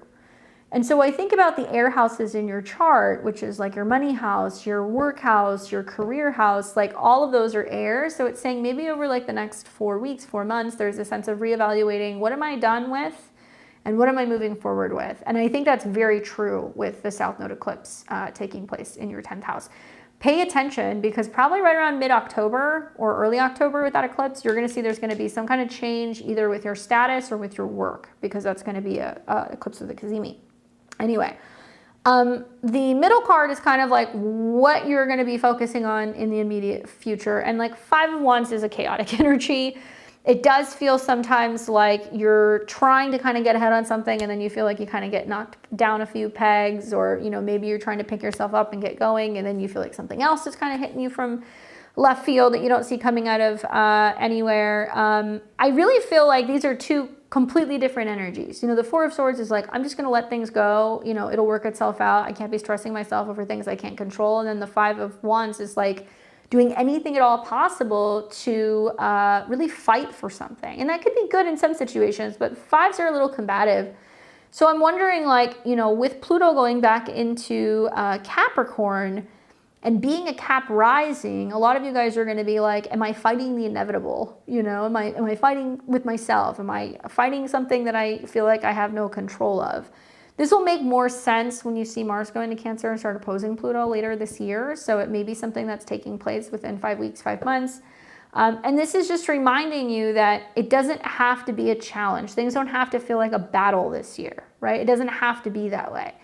Maybe you feel like it's been feast or famine in recent years with these 2 cards. And the future card is the 3 of Coins. So that's saying like a building phase, stability, structure, working well with other people, having some kind of progress in your professional life, feeling like you're able to really hone in on some of your skills and see some real developments when it comes to your wealth or your finances or your money handling skills, and receiving support from other people. I know that like Cap risings, I mean, Cap placements in general, like they want to work, right? That's generally what they want. And you have your Sun in the 8th house, which does represent other people's money. And you got your Moon in the 2nd house, which deals with your resources. So it's not unusual if the Moon's in the 2nd house to have lots of fluctuation and changes with your resources. Perhaps part of what's going on is that through this retrograde, you're realizing how you can receive more from other people, or how you can get support from other people, or where you need to be really diving deep and to find like funding or better, you know, transparency or intimacy or anything like that that's going on. But I feel like for you, the 3 of Coins is saying like you're going to see some really positive growth in regards to your career. It's about working with other people and having like a support team, or feeling like you're a part of a cause, or you're, you know, able to work with people where you're feeling like you're making a difference. So she says, going through some health stuff, yes, it's hard to focus on work. Well, I mean, you know, before you can even get any of this stuff done, the Four of Swords says this is about rest and recuperation. This is about clearing your mind. And, you know, any Cap rising right now, Pluto retrograding back to the first house would be enough to be like, there's some health stuff that still needs to be taken care of. Jupiter and Mars being in your 6th house can create issues with mental stress, anxiety. There could be issues with mobility. There could be digestional issues. There could be all kinds of stuff going on with like breathing. So yes, there is an emphasis on health right now, maybe for the immediate, you know, next four weeks or so. But then there's going to be a sense of kind of getting back into sync with your routine and your habits. And maybe it's just about feeling like you have more support and connection and community with other people, because that 3 of Coins is really trying to get you to kind of unify with others. So it does look like it's going to be productive. It looks like the energy will turn over about every 3 months, which makes sense as a Capricorn rising, that you really feel the seasons a little bit more than most people. And I would say don't fight the inevitable. If there are some things that you're feeling right now that are challenging, it's about taking time to kind of rest and recuperate, so that way you can kind of strategize a new path forward. Okay? Hopefully that's helpful for you. We got Rachel. What's up, Rachel? And then Kelly with an E. And then we have Lynn and Tiana. So if you heard your name, I got you. And it looks like Amanda snuck in there too. All right, so let's talk to Rachel. What's up, Rachel? You're welcome. Rachel says, I would love a read on my relationship with Pajama Guy. He hasn't been intimate with me for a month. Feels like we're just friends. I told him we're going to see other people. He just said he's been busy. I have another dude who wants to be with me, so I might be leaving him for the new guy. Oh, all right. So if I remember correctly, you're Virgo rising, right? And Taurus sun in the 9th. So as a Virgo rising, there's all these planets going through Virgo right now. That's like, I'm figuring out what I want, and I'm getting things in order. And you're seeing on one hand the oppositions to your 7th, where you're like, somebody's not communicating, they're not all there, they're kind of ghosting, I'm not getting what I need, you know, like what the heck. And then you got trines happening from Virgo to your 7th house, which means something more adventurous or other people that can be coming in. And I think Pluto's still squaring your Venus, if I remember correctly. So that can represent kind of getting really passionate about whether or not you're feeling like you're getting what you need. So let's see, what's the deal? What can we tell Rachel about what is going on with Pajama Guy? You know, she feels like he's being distant. He says it's nothing. She says we should see other people. She's got somebody who's all in. Oh, and Pluto square Pluto. That's real fun. All right, so what can you tell us about this situation? Well, I look at this in 2 different ways, okay? So 6 of Cups comes up. And the 6 of Cups, so many, I mean, I'm not going to bash other, you know, tarot readers, but so many people will pull this card and they'll go, you will reconnect with that person. They are your soulmate. Okay, I don't always agree with that. 6 of Cups is a card that's about reflecting on the good times. And it's also about reflecting on connections that you have with people that feels very reminiscent of childhood stuff, and it's very innocent and it's very sweet, and like you just enjoy it. So it doesn't always mean, oh, you will reconnect with him. I mean, sure, you can. I mean, you know, literally with the Knight of Wands, it's like if you want to reconnect with him and sleep with him, you can do that. But I see this as you being like, I'm looking for an interaction that feels sweet and loving, and that there's an exchange where I don't feel like I have to work so hard, right? And that there is an opportunity for you to be able to kind of connect. Okay, so she says, he always gets the Knight of Wands. I did tell him I miss how much he desired me when we weren't together. So, okay, reflecting on how things used to be, what you used to have, like what took place in the past, right? But I really feel like with that card coming up with the Knight of Wands, it's saying, yes, can the passion come back? Yes, there can be a sense of that happening. But you know, the Knight of Wands is somebody who rushes in, they rush out. They don't always stay. This is somebody where they can get really passionate for a period of time and then they're off to the next thing. And it can represent Aries, Leo, Sagittarius people, which I know he's got Aries in his chart. So that can represent, especially because he has oppositions from what I remember, you know, a little bit of time apart, and then there's realization of what he wants, and then he comes back. So I wouldn't worry so much about whether or not he's going to come back around, if you're going to be able to connect with him, if you guys are going to be able to have some kind of intimate connection. That's pretty much a given. But the Six of Cups is really highlighting, like, how does it feel to have connection with another person? Does it feel easier? Does it feel like you don't have to work as hard? Do you feel like there is a really gentle, kind, you know, easygoing connection that, you know, doesn't feel dramatic and like whirlwind? You know, is the Knight of Wands fun? Sure, while he's around, you know, but like generally, you know, the Knight of Wands is an energy of somebody who either it's a casual connection or it's a one-night stand or it's somebody that you have like a situationship with. It's not necessarily somebody who stays. So on one hand, you have this that's really tempting, and there can be that reconnection and it can feel good. But then you've got this other kind of connection that's like, okay, well, there's some sweetness here. Like, I'm going to explore it. I don't think you're going to nix either one. I think that there is an opportunity for connecting with him, at least on a physical level. And for you, it's not even so much about that. It's seeing if that emotional connection is still there. But I do feel like because there's 3 people that are in the cards that you might be like, I'm still going to see what's up with this other person. I'm going to connect with them. I'm going to give them a chance and see if there's an opportunity there. And I wouldn't worry so much about him coming or going, right? When you have the eclipse that's going to happen in your 7th house, that's going to give you your answer. That's about 2 weeks. And remember that that eclipse is in opposition to your ascendant, which means it could be somebody further away, or it could represent somebody getting eclipsed out of your life. And Jupiter is the ruler of that 7th house, and it's in the 10th, which means there's a new option or a choice or a potential person who's coming in that can change the direction of your relationships. And then you're going to have the solar eclipse in Libra in your 2nd, which could represent cutting someone loose and then traveling and seeing another person sometime in October or November. So I think you still need some more time. But if you do connect with them, I see it just you feeling it out, being like, are the feelings still there? You know, not just the physical connection.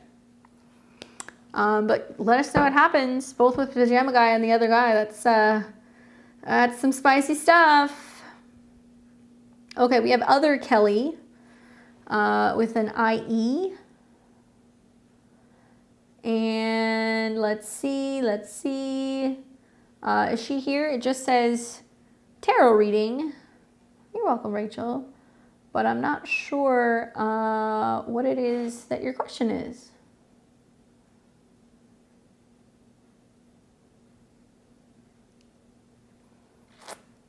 Is she here? Kelly? There she is. Okay. Let's look at your question. I sent to PayPal for a reading. All right. Cancer ascendant, Virgo moon, Gemini sun. Okay, so you got that 12th house sun and Virgo moon in the 3rd.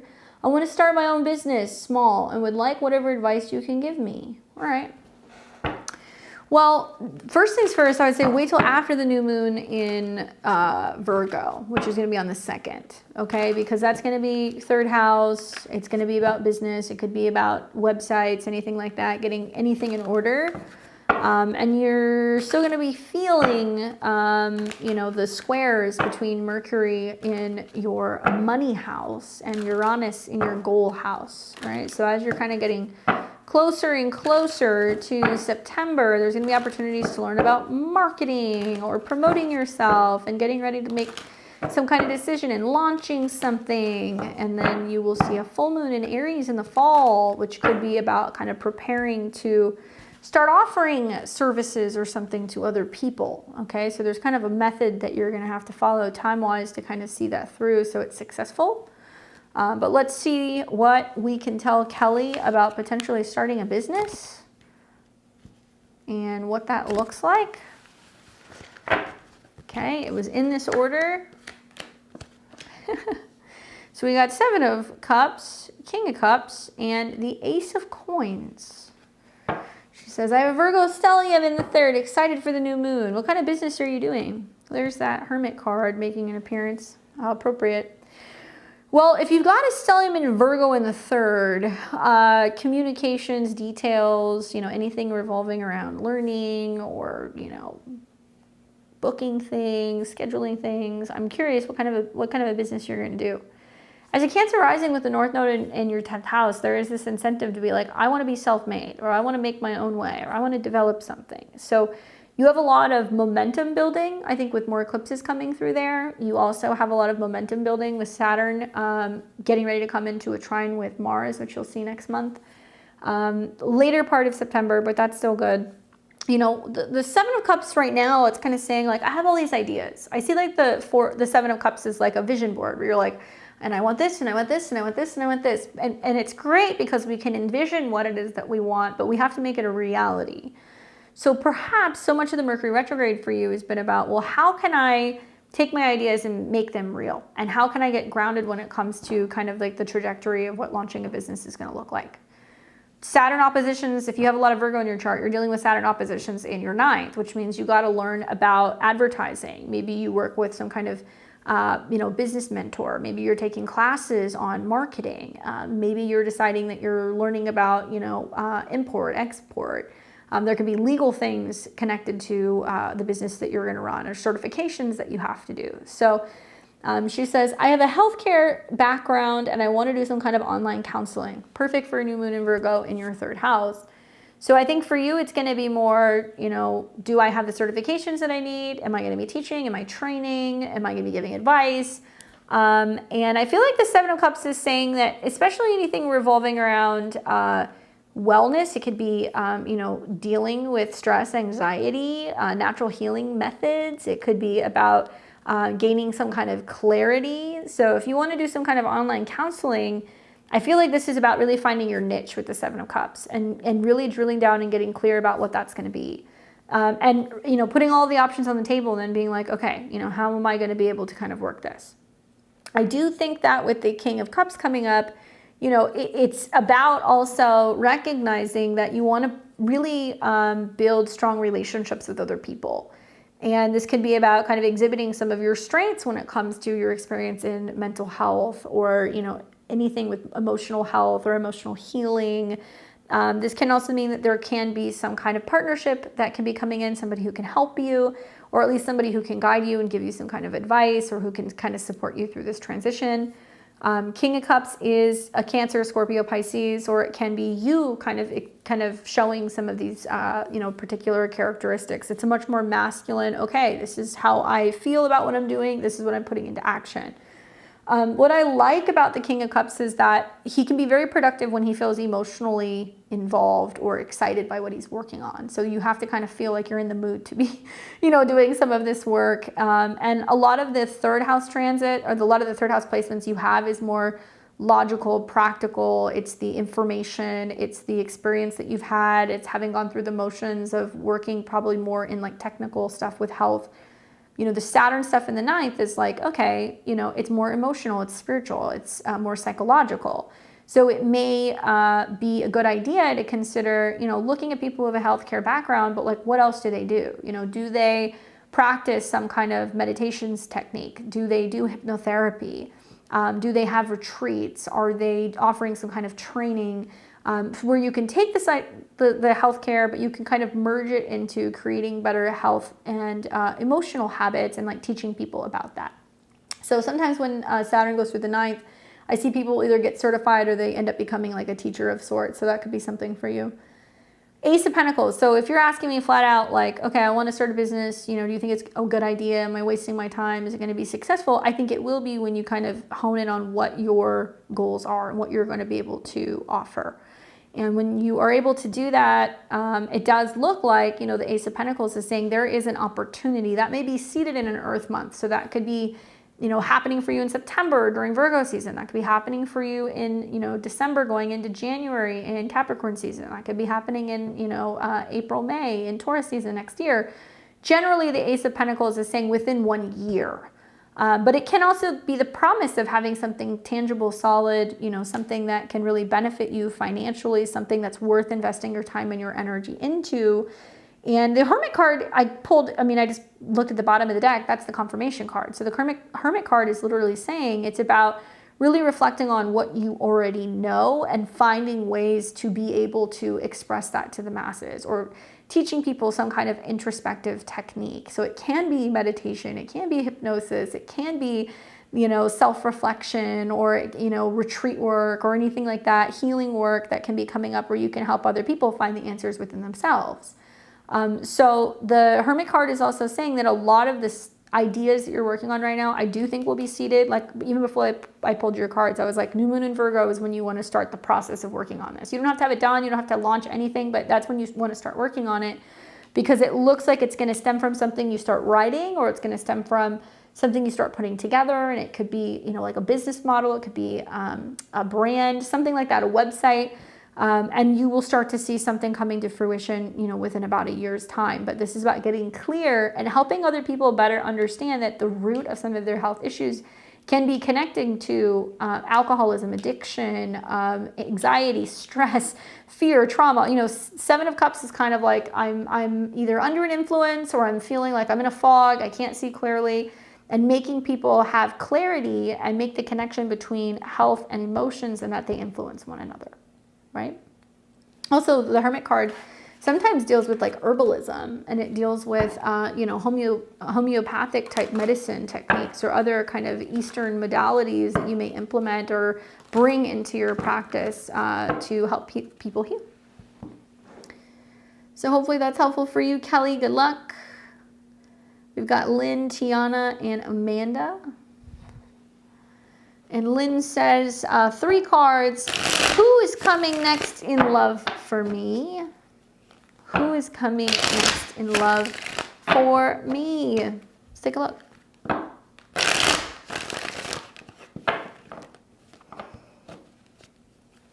Thanks, KM. I appreciate it.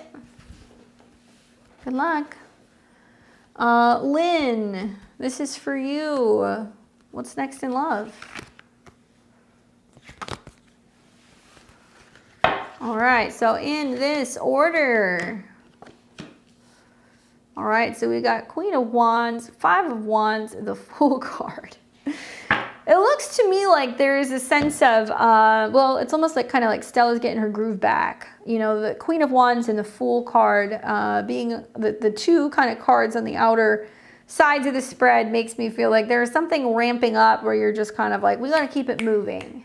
And whether that's moving on from one situation, or maybe you're feeling like you're ready to kind of get back into dating, or you're feeling more confident, there is a sense of being more optimistic, and also having maybe different standards in relationships. Queen of Wands is not somebody who waits around. She can sometimes be impatient.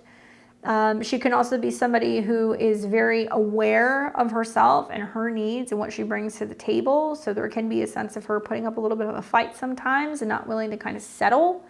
Fire energy, so Leo, Aries, Sagittarius, if that's not you, you're embodying this right now. So what I like about the Queen of Wands is that when it comes up in the kind of previous position, it's like, okay, maybe there have been certain relationships where you stayed for passionate reasons, or, you were quick to kind of run into it or quick to run out. Or maybe this is now, like I said, a time period where your energy is changing, and now you're all about, okay, who can I meet that can kind of meet me halfway? It's a very confident card.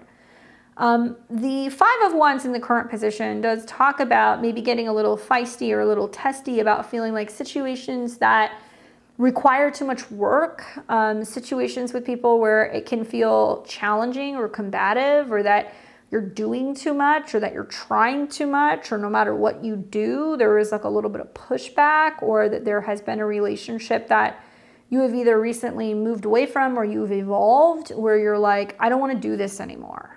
Kind of feeling you're at odds either with yourself or with another person. The 5 of Wands is also about, people who they themselves are working through their own issues. They're fighting their own battles. They're dealing with stuff that can be bringing, literally be bringing trouble to your doorstep. And it could represent, with that energy, with the Queen of Wands, that, you've gotten upset and you've gotten mad and there's been reactions and all this stuff. And at the end of the day, there's this realization that's like, this isn't my shit. This is somebody else that's bringing this here. And, they're disrupting my peace. And I can't fight for something if somebody's not willing to fight for me, or if somebody is not willing to kind of tame the flames a little bit and focus on, being self-aware or meeting me in the middle. So kind of makes sense why the Queen of Wands is coming up, because it looks like she's just kind of like, I'm over it. I don't want to do the back and forth anymore, or I don't want to have conflict anymore, you know, and I don't want to feel like I'm in a tornado in a relationship, because that's kind of what the Five of Wands feels like. You're getting hit from all angles. It can also mean that there has been some criticism that's come up recently about relationships, or your role in relationships, or how you approach things, or how you deal with things. And the Queen of Wands is usually somebody who's just like very matter of fact. You know, sometimes she can be really blunt and between the eyes, and she's not doing it to stir the pot. She's just calling a spade a spade. And I find that of all the queens, she's perhaps maybe more tolerant of other people's selfishness or recklessness, or she can be more tolerant of other people that can be a little bit more combative. Like, she likes the challenge. But it's almost like facing the Five of Wands, you're like, okay, you know, I thought it was going to be fun, and it ended up kind of like kicking my ass a little bit, you know, and I don't want to do that anymore. So this is about moving away from situations where you're feeling like, you know, you're getting beat down because you're just trying to love somebody, or you're just trying to kind of help somebody. Then you have the Fool card, right? So this can represent that somebody new comes in. This is also about taking a leap of faith and moving away from something onto, you know, greener pastures. This is being like, you know what, I'm leaving this behind. I'm going to see what else is out there. Even if it's scary and you're like, I have feelings for somebody, I don't want to let them go. You know, I want to work it out, but, you know, my heart is telling me it's time to keep it moving. The Fool card can be an Aquarius that can come in, okay? Or it can be somebody who is a traveler, or somebody who is daring, or somebody who is very creative, or they're a performer. Like, these are the kinds of people you can meet. I feel like that this is really kind of saying the change that's coming is going to be coming closer to the beginning of the year. It could be sooner, but the Fool card usually kind of pops up when it's like, okay, fresh start. This also, notice all the yellow, right? So it's talking about creativity, adventure, you know, changes of enthusiasm, being willing to take chances, maybe dating people who are very different. Like, if you have a type that you date all of the time, this can be saying like you've realized like that type is a red flag. You know, maybe I need to date somebody who's older, or somebody who lives somewhere else, or they work in a different kind of occupation, or I need to meet somebody in a new way, or maybe I need to date, you know, somebody who's culturally diverse than me. Like, there is something where you're getting outside of the box and you're saying to yourself, I've dated the same type of people.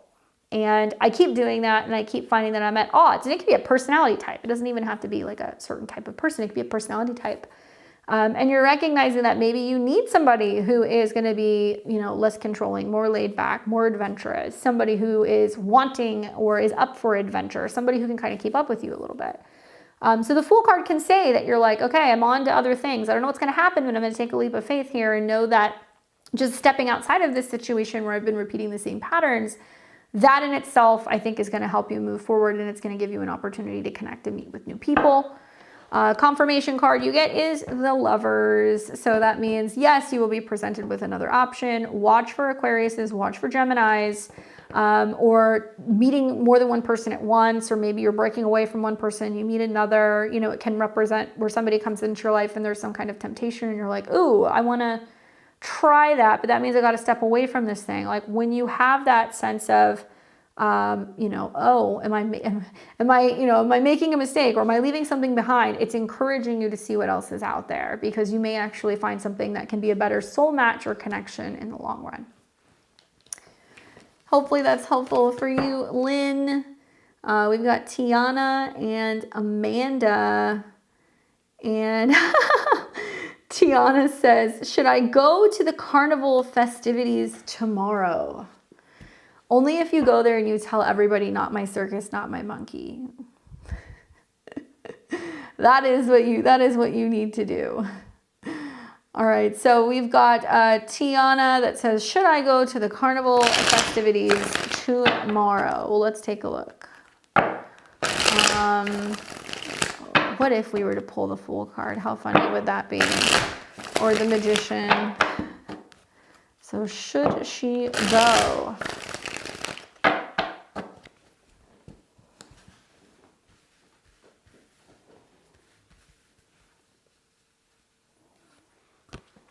Ace of Wands says, do it.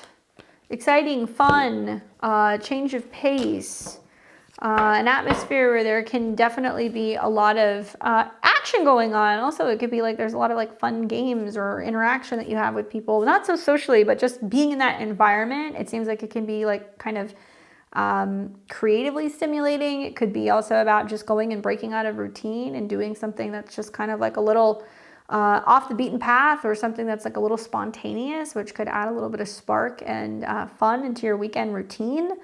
I like the Ace of Wands also because it can kind of talk about like anything competitive. Like, you know, some people go to the carnival because they want the food. Some people because they want to see the freaks. Some people want to ride the rides, which I personally would never.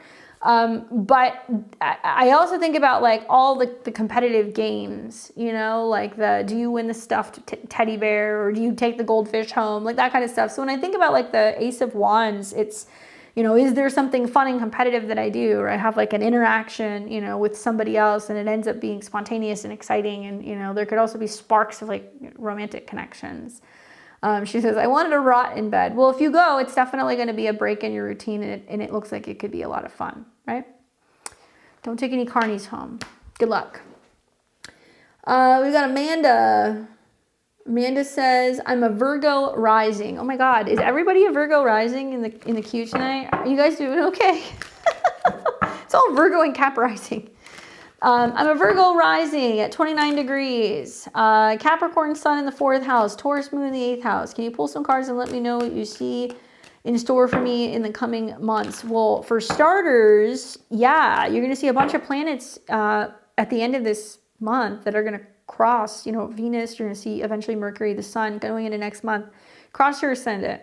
It's going to trine Uranus in your 8th house and your moon. And then it's going to trine probably, I know for sure, Pluto, but it might trine your Capricorn sun. So you're all Earth, baby. So you're going to see lots of Earth trines, which are going to be really good for you this next month. But it's happening in the 4th, 8th, and 10th, 12th house. So it means that there's something completing. There's something that you're finishing up. It can be about money, resources. It can be relating to home, all that stuff. Obviously, Pluto, you know, going retrograde, you know, moving through your 5th house still, trying your ascendant is powerful changes.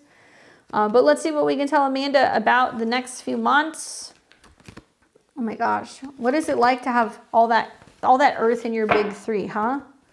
Capricorn sun, Taurus moon. All right. So it's weird. I was like, it kind of feels like 8 of Cups vibes with like all those trines with Pluto. So King of Pentacles, 5 of Cups, 8 of Cups. Now for some Capricorn, for some Virgo risings, the Pluto retrograde in the 5th house is like moving out of emotional blockages, creative blockages, romantic blockages, healing heartbreak, like clearing out stuff from your childhood. It's going to depend. That being in your 5th house is still trining your ascendant. So Pluto trining your ascendant is a very powerful period, and it can help you literally change the way that you think and communicate. And if you've got 29 degrees on the ascendant, it means that in this reincarnation, if you believe in that, you came here to overcome Virgo issues. Even though it feels critical, you know, it's about overcoming health and habit matters, overcoming work challenges, overcoming things revolving around productivity. So it's empowering, right? It's probably just Uranus, probably somewhere in your 8th house and around your moon. That's a little startling. So King of Pentacles comes up, and this can represent you channeling all the Earth energy in a much more masculine, productive, I'm going to make something, I'm going to build something, I'm going to transform something, I'm going to bring in more resources, I'm going to create more stability kind of way. Sure, it could be that. But this can also be dealing with, you know, a matter involving a boss, dealing with a matter involving a superior, a parent. This can be about a Capricorn, a Virgo, or a Taurus, but obviously you represent all of these energies, so it could be you. In the present position, like right now, it's saying like being solid, being good. And maybe it can mean from a physical standpoint, being like, I have the things that I need. But now you're having to kind of reflect a little bit more and go, yeah, but what about my feelings? Like, am I going through the motions? And usually when we see a lot of Earth in a chart, they could be going through the motions of, I have the job, I pay my bills, I've got stability, I've got security. But there can also be this feeling of there being a lack of, right, spontaneity or passion or creativity or, you know, things like that, that if you just have a ton of Earth in your chart, you don't necessarily have.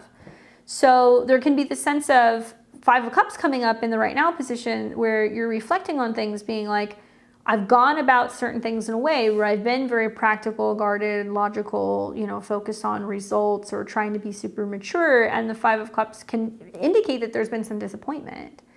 Can it mean that, there is some disappointment revolving around relationships? Yes, that can happen. Sure, of course. Three of Cups spilled is kind of saying, maybe there's been a couple people you tried to connect with and it hasn't gone very well, friend, relationship, or professionally. It does remind you not to sit in that though, right? Not to be stuck in that, because you do have the Two of Cups behind you. So it is saying relationship is still there. Opportunities for support is still there. You may not see it. Don't get too hung up on what hasn't worked or what isn't working. Try to remind yourself that this is something that you're clearing out right now so you can bring in better support and kind of have more security in your unity in the long run. Having Neptune on your descendant right now is probably not very fun. 29 degrees of Pisces is very critical. So it can mean that you're dealing with people who are going through emotional issues, psychological issues. There could be issues that they could be dealing with drugs or like drinking. Not always, but in Pisces, yeah. And with the Five of Cups, it means you could be dealing with people who don't know how to deal with their reality. And it affects you because Neptune is in opposition to your ascendant. So you're kind of like, okay, I can fix things, or I can see clearly, or I know what I want, or I can help you, but you can only help people who want to help themselves. And so that Five of Cups is like no use crying over relationships where if people aren't willing to do the work and see what they have, then don't get stuck there. Don't take it personally. Eight of Cups is basically talking about reevaluating where you've been and reminding yourself that, if you're able to kind of pick yourself up, dust yourself up and move forward, and leave some things behind. There's a lot of cups here. So it could be leaving the past behind, old emotional issues, blockages, relationship issues, literally going on a trip, clearing your head, coming back. It could also mean going and doing some time out in nature, reflecting. It could mean that you're moving or moving on from a person or a situation. That it's necessary to move on. And if you look at this card, the moon is up in the sky and it's the only thing that's illuminating the water, and all the cups are upright, right? So it's saying like, you're willing to kind of walk away from what you've had because you believe that there's something else kind of better on the horizon. And in order for you to receive that, it's about pulling yourself out of this situation. The Eight of Cups is followed by the Nine of Cups, which is the wish fulfillment, totally stoked, happy, glad you walked away from something, energy. So the good news is you have the strength, the wherewithal, the capabilities of being able to do it. But there is this tendency with Earth planet placements to just kind of soldier on through things and not always kind of consider like the emotional side of stuff and the impact that it has on us if we compartmentalize it and we don't deal with it.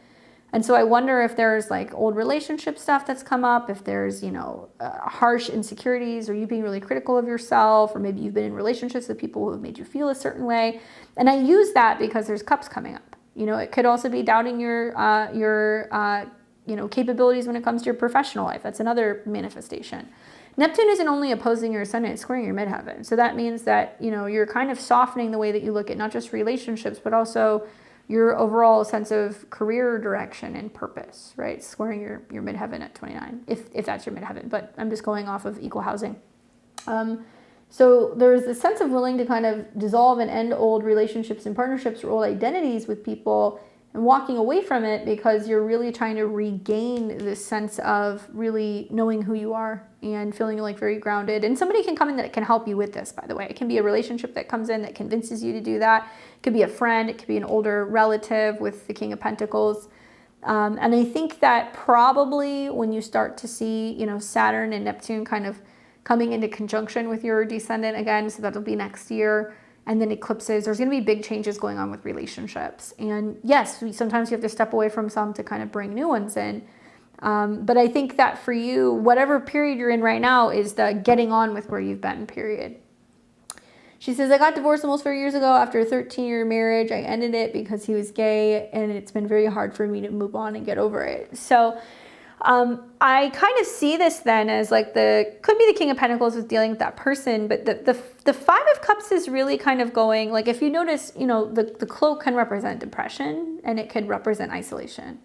And the Three of Cups is like, wow, you know, this situation completely blew up. There was maybe a third party involved with Three of Cups that have been spilt over, you know, crying over the spilled cups, but completely shielded and not capable of seeing that there's an opportunity that's behind you. What you're not willing to acknowledge is that there is relationship potential. It doesn't mean just because that one didn't work out, you know, the next one won't.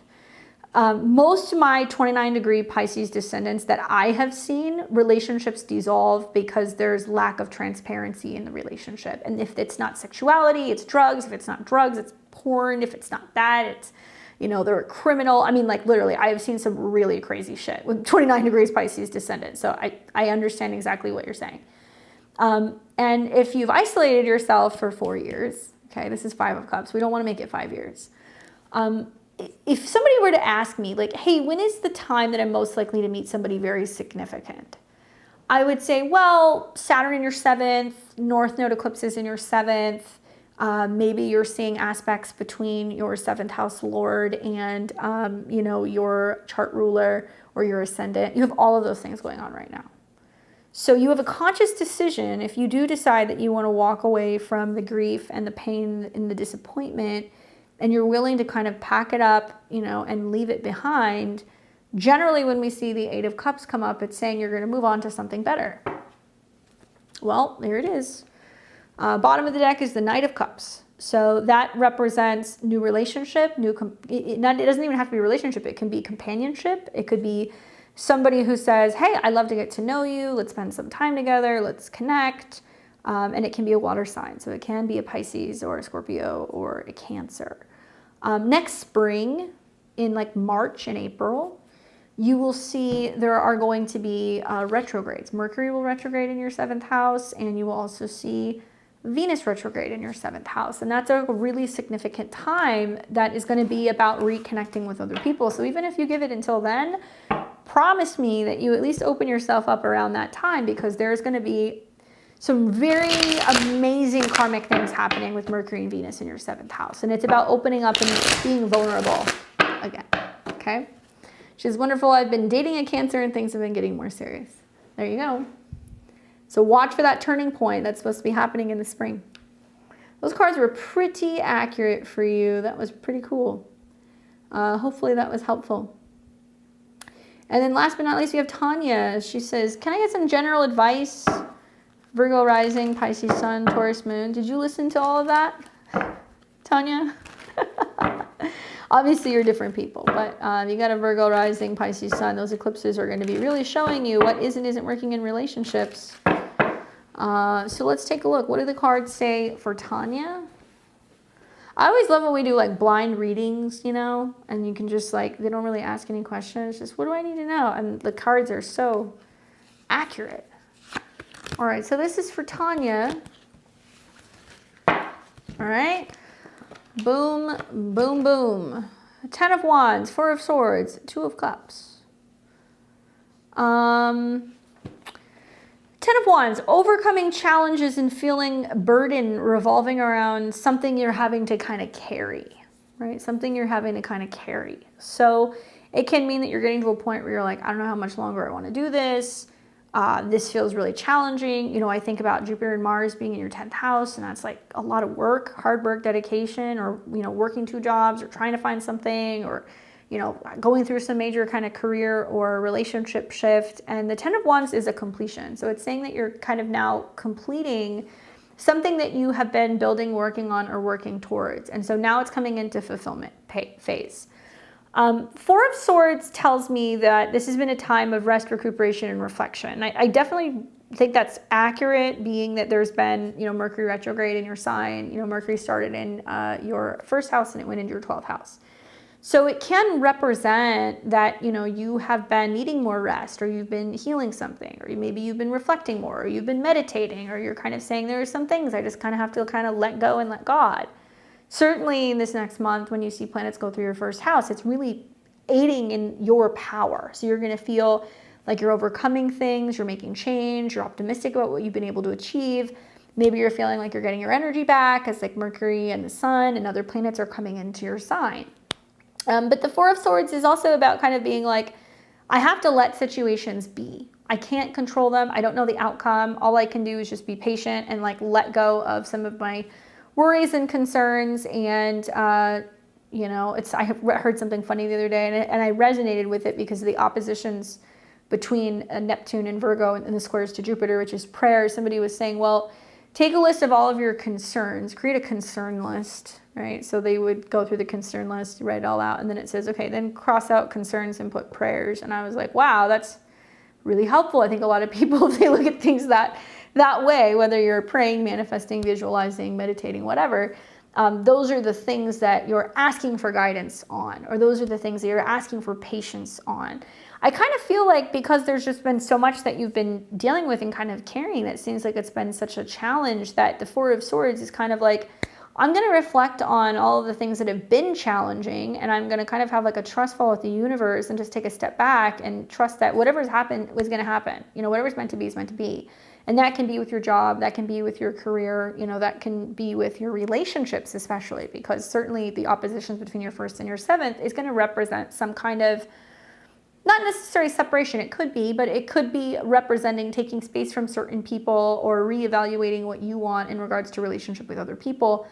It may be that there is a taking a step back to let the right person in, or to let somebody come to you, or to allow somebody to kind of show you that they can meet you halfway. And certainly the eclipse in Pisces is about that, you know, in your seventh house. And it's going to be about helping you carry the burden, you know, whether or not you're working well with people at work, and if they're helping you with, you know, some of the stuff that you're responsible for, whether this is your partner kind of picking up the slack and kind of helping you when it comes to changes going on with your career or some status changes, you know, somebody meeting you halfway. And so in order for you to do that, number one, you don't have to carry it all by yourself. And number two, it's about taking a step back and letting somebody show up and kind of show you rather than you doing it. So now it's more about receiving. And that Two of Cups is an indication of relationship, harmony, partnership, people coming in. If you're in a relationship, letting them kind of support you. And better relationship harmony when you learn to kind of take a step back and unwind a little bit and not feel like you have to do everything by yourself, right? So hopefully that's helpful for you. I'm pretty sure that was the last reading, but let me just double check because you never know. And those of you guys who have not already liked the stream, can you like the stream for me? I would really appreciate it because that helps the channel growth, as does all of your guys' comments and interactions as we've been hanging out live this evening. I appreciate you guys so much. I am going to be back on Sunday, so we're going to talk all about Mercury going direct, which is really good news. Actually, the astrology in the next week is like such a reprieve, thank God. So make sure you're subscribed. Click the bell button below. You can hang out with me on Sunday. I'm going to tell you guys how to navigate the next month ahead. We've got lots of stuff coming out in like the next week or two. I'm going to be dropping my eclipse webinars. I'm going to be talking to you guys and giving you a presentation on Pluto retrograde back into Capricorn. I want to help you guys kind of navigate that time. Check out my website. Head over to beyondtheveiltarot.com. You guys can sign up for my newsletter. I will not spam you. You will just be on the first to know when some of these webinars become available.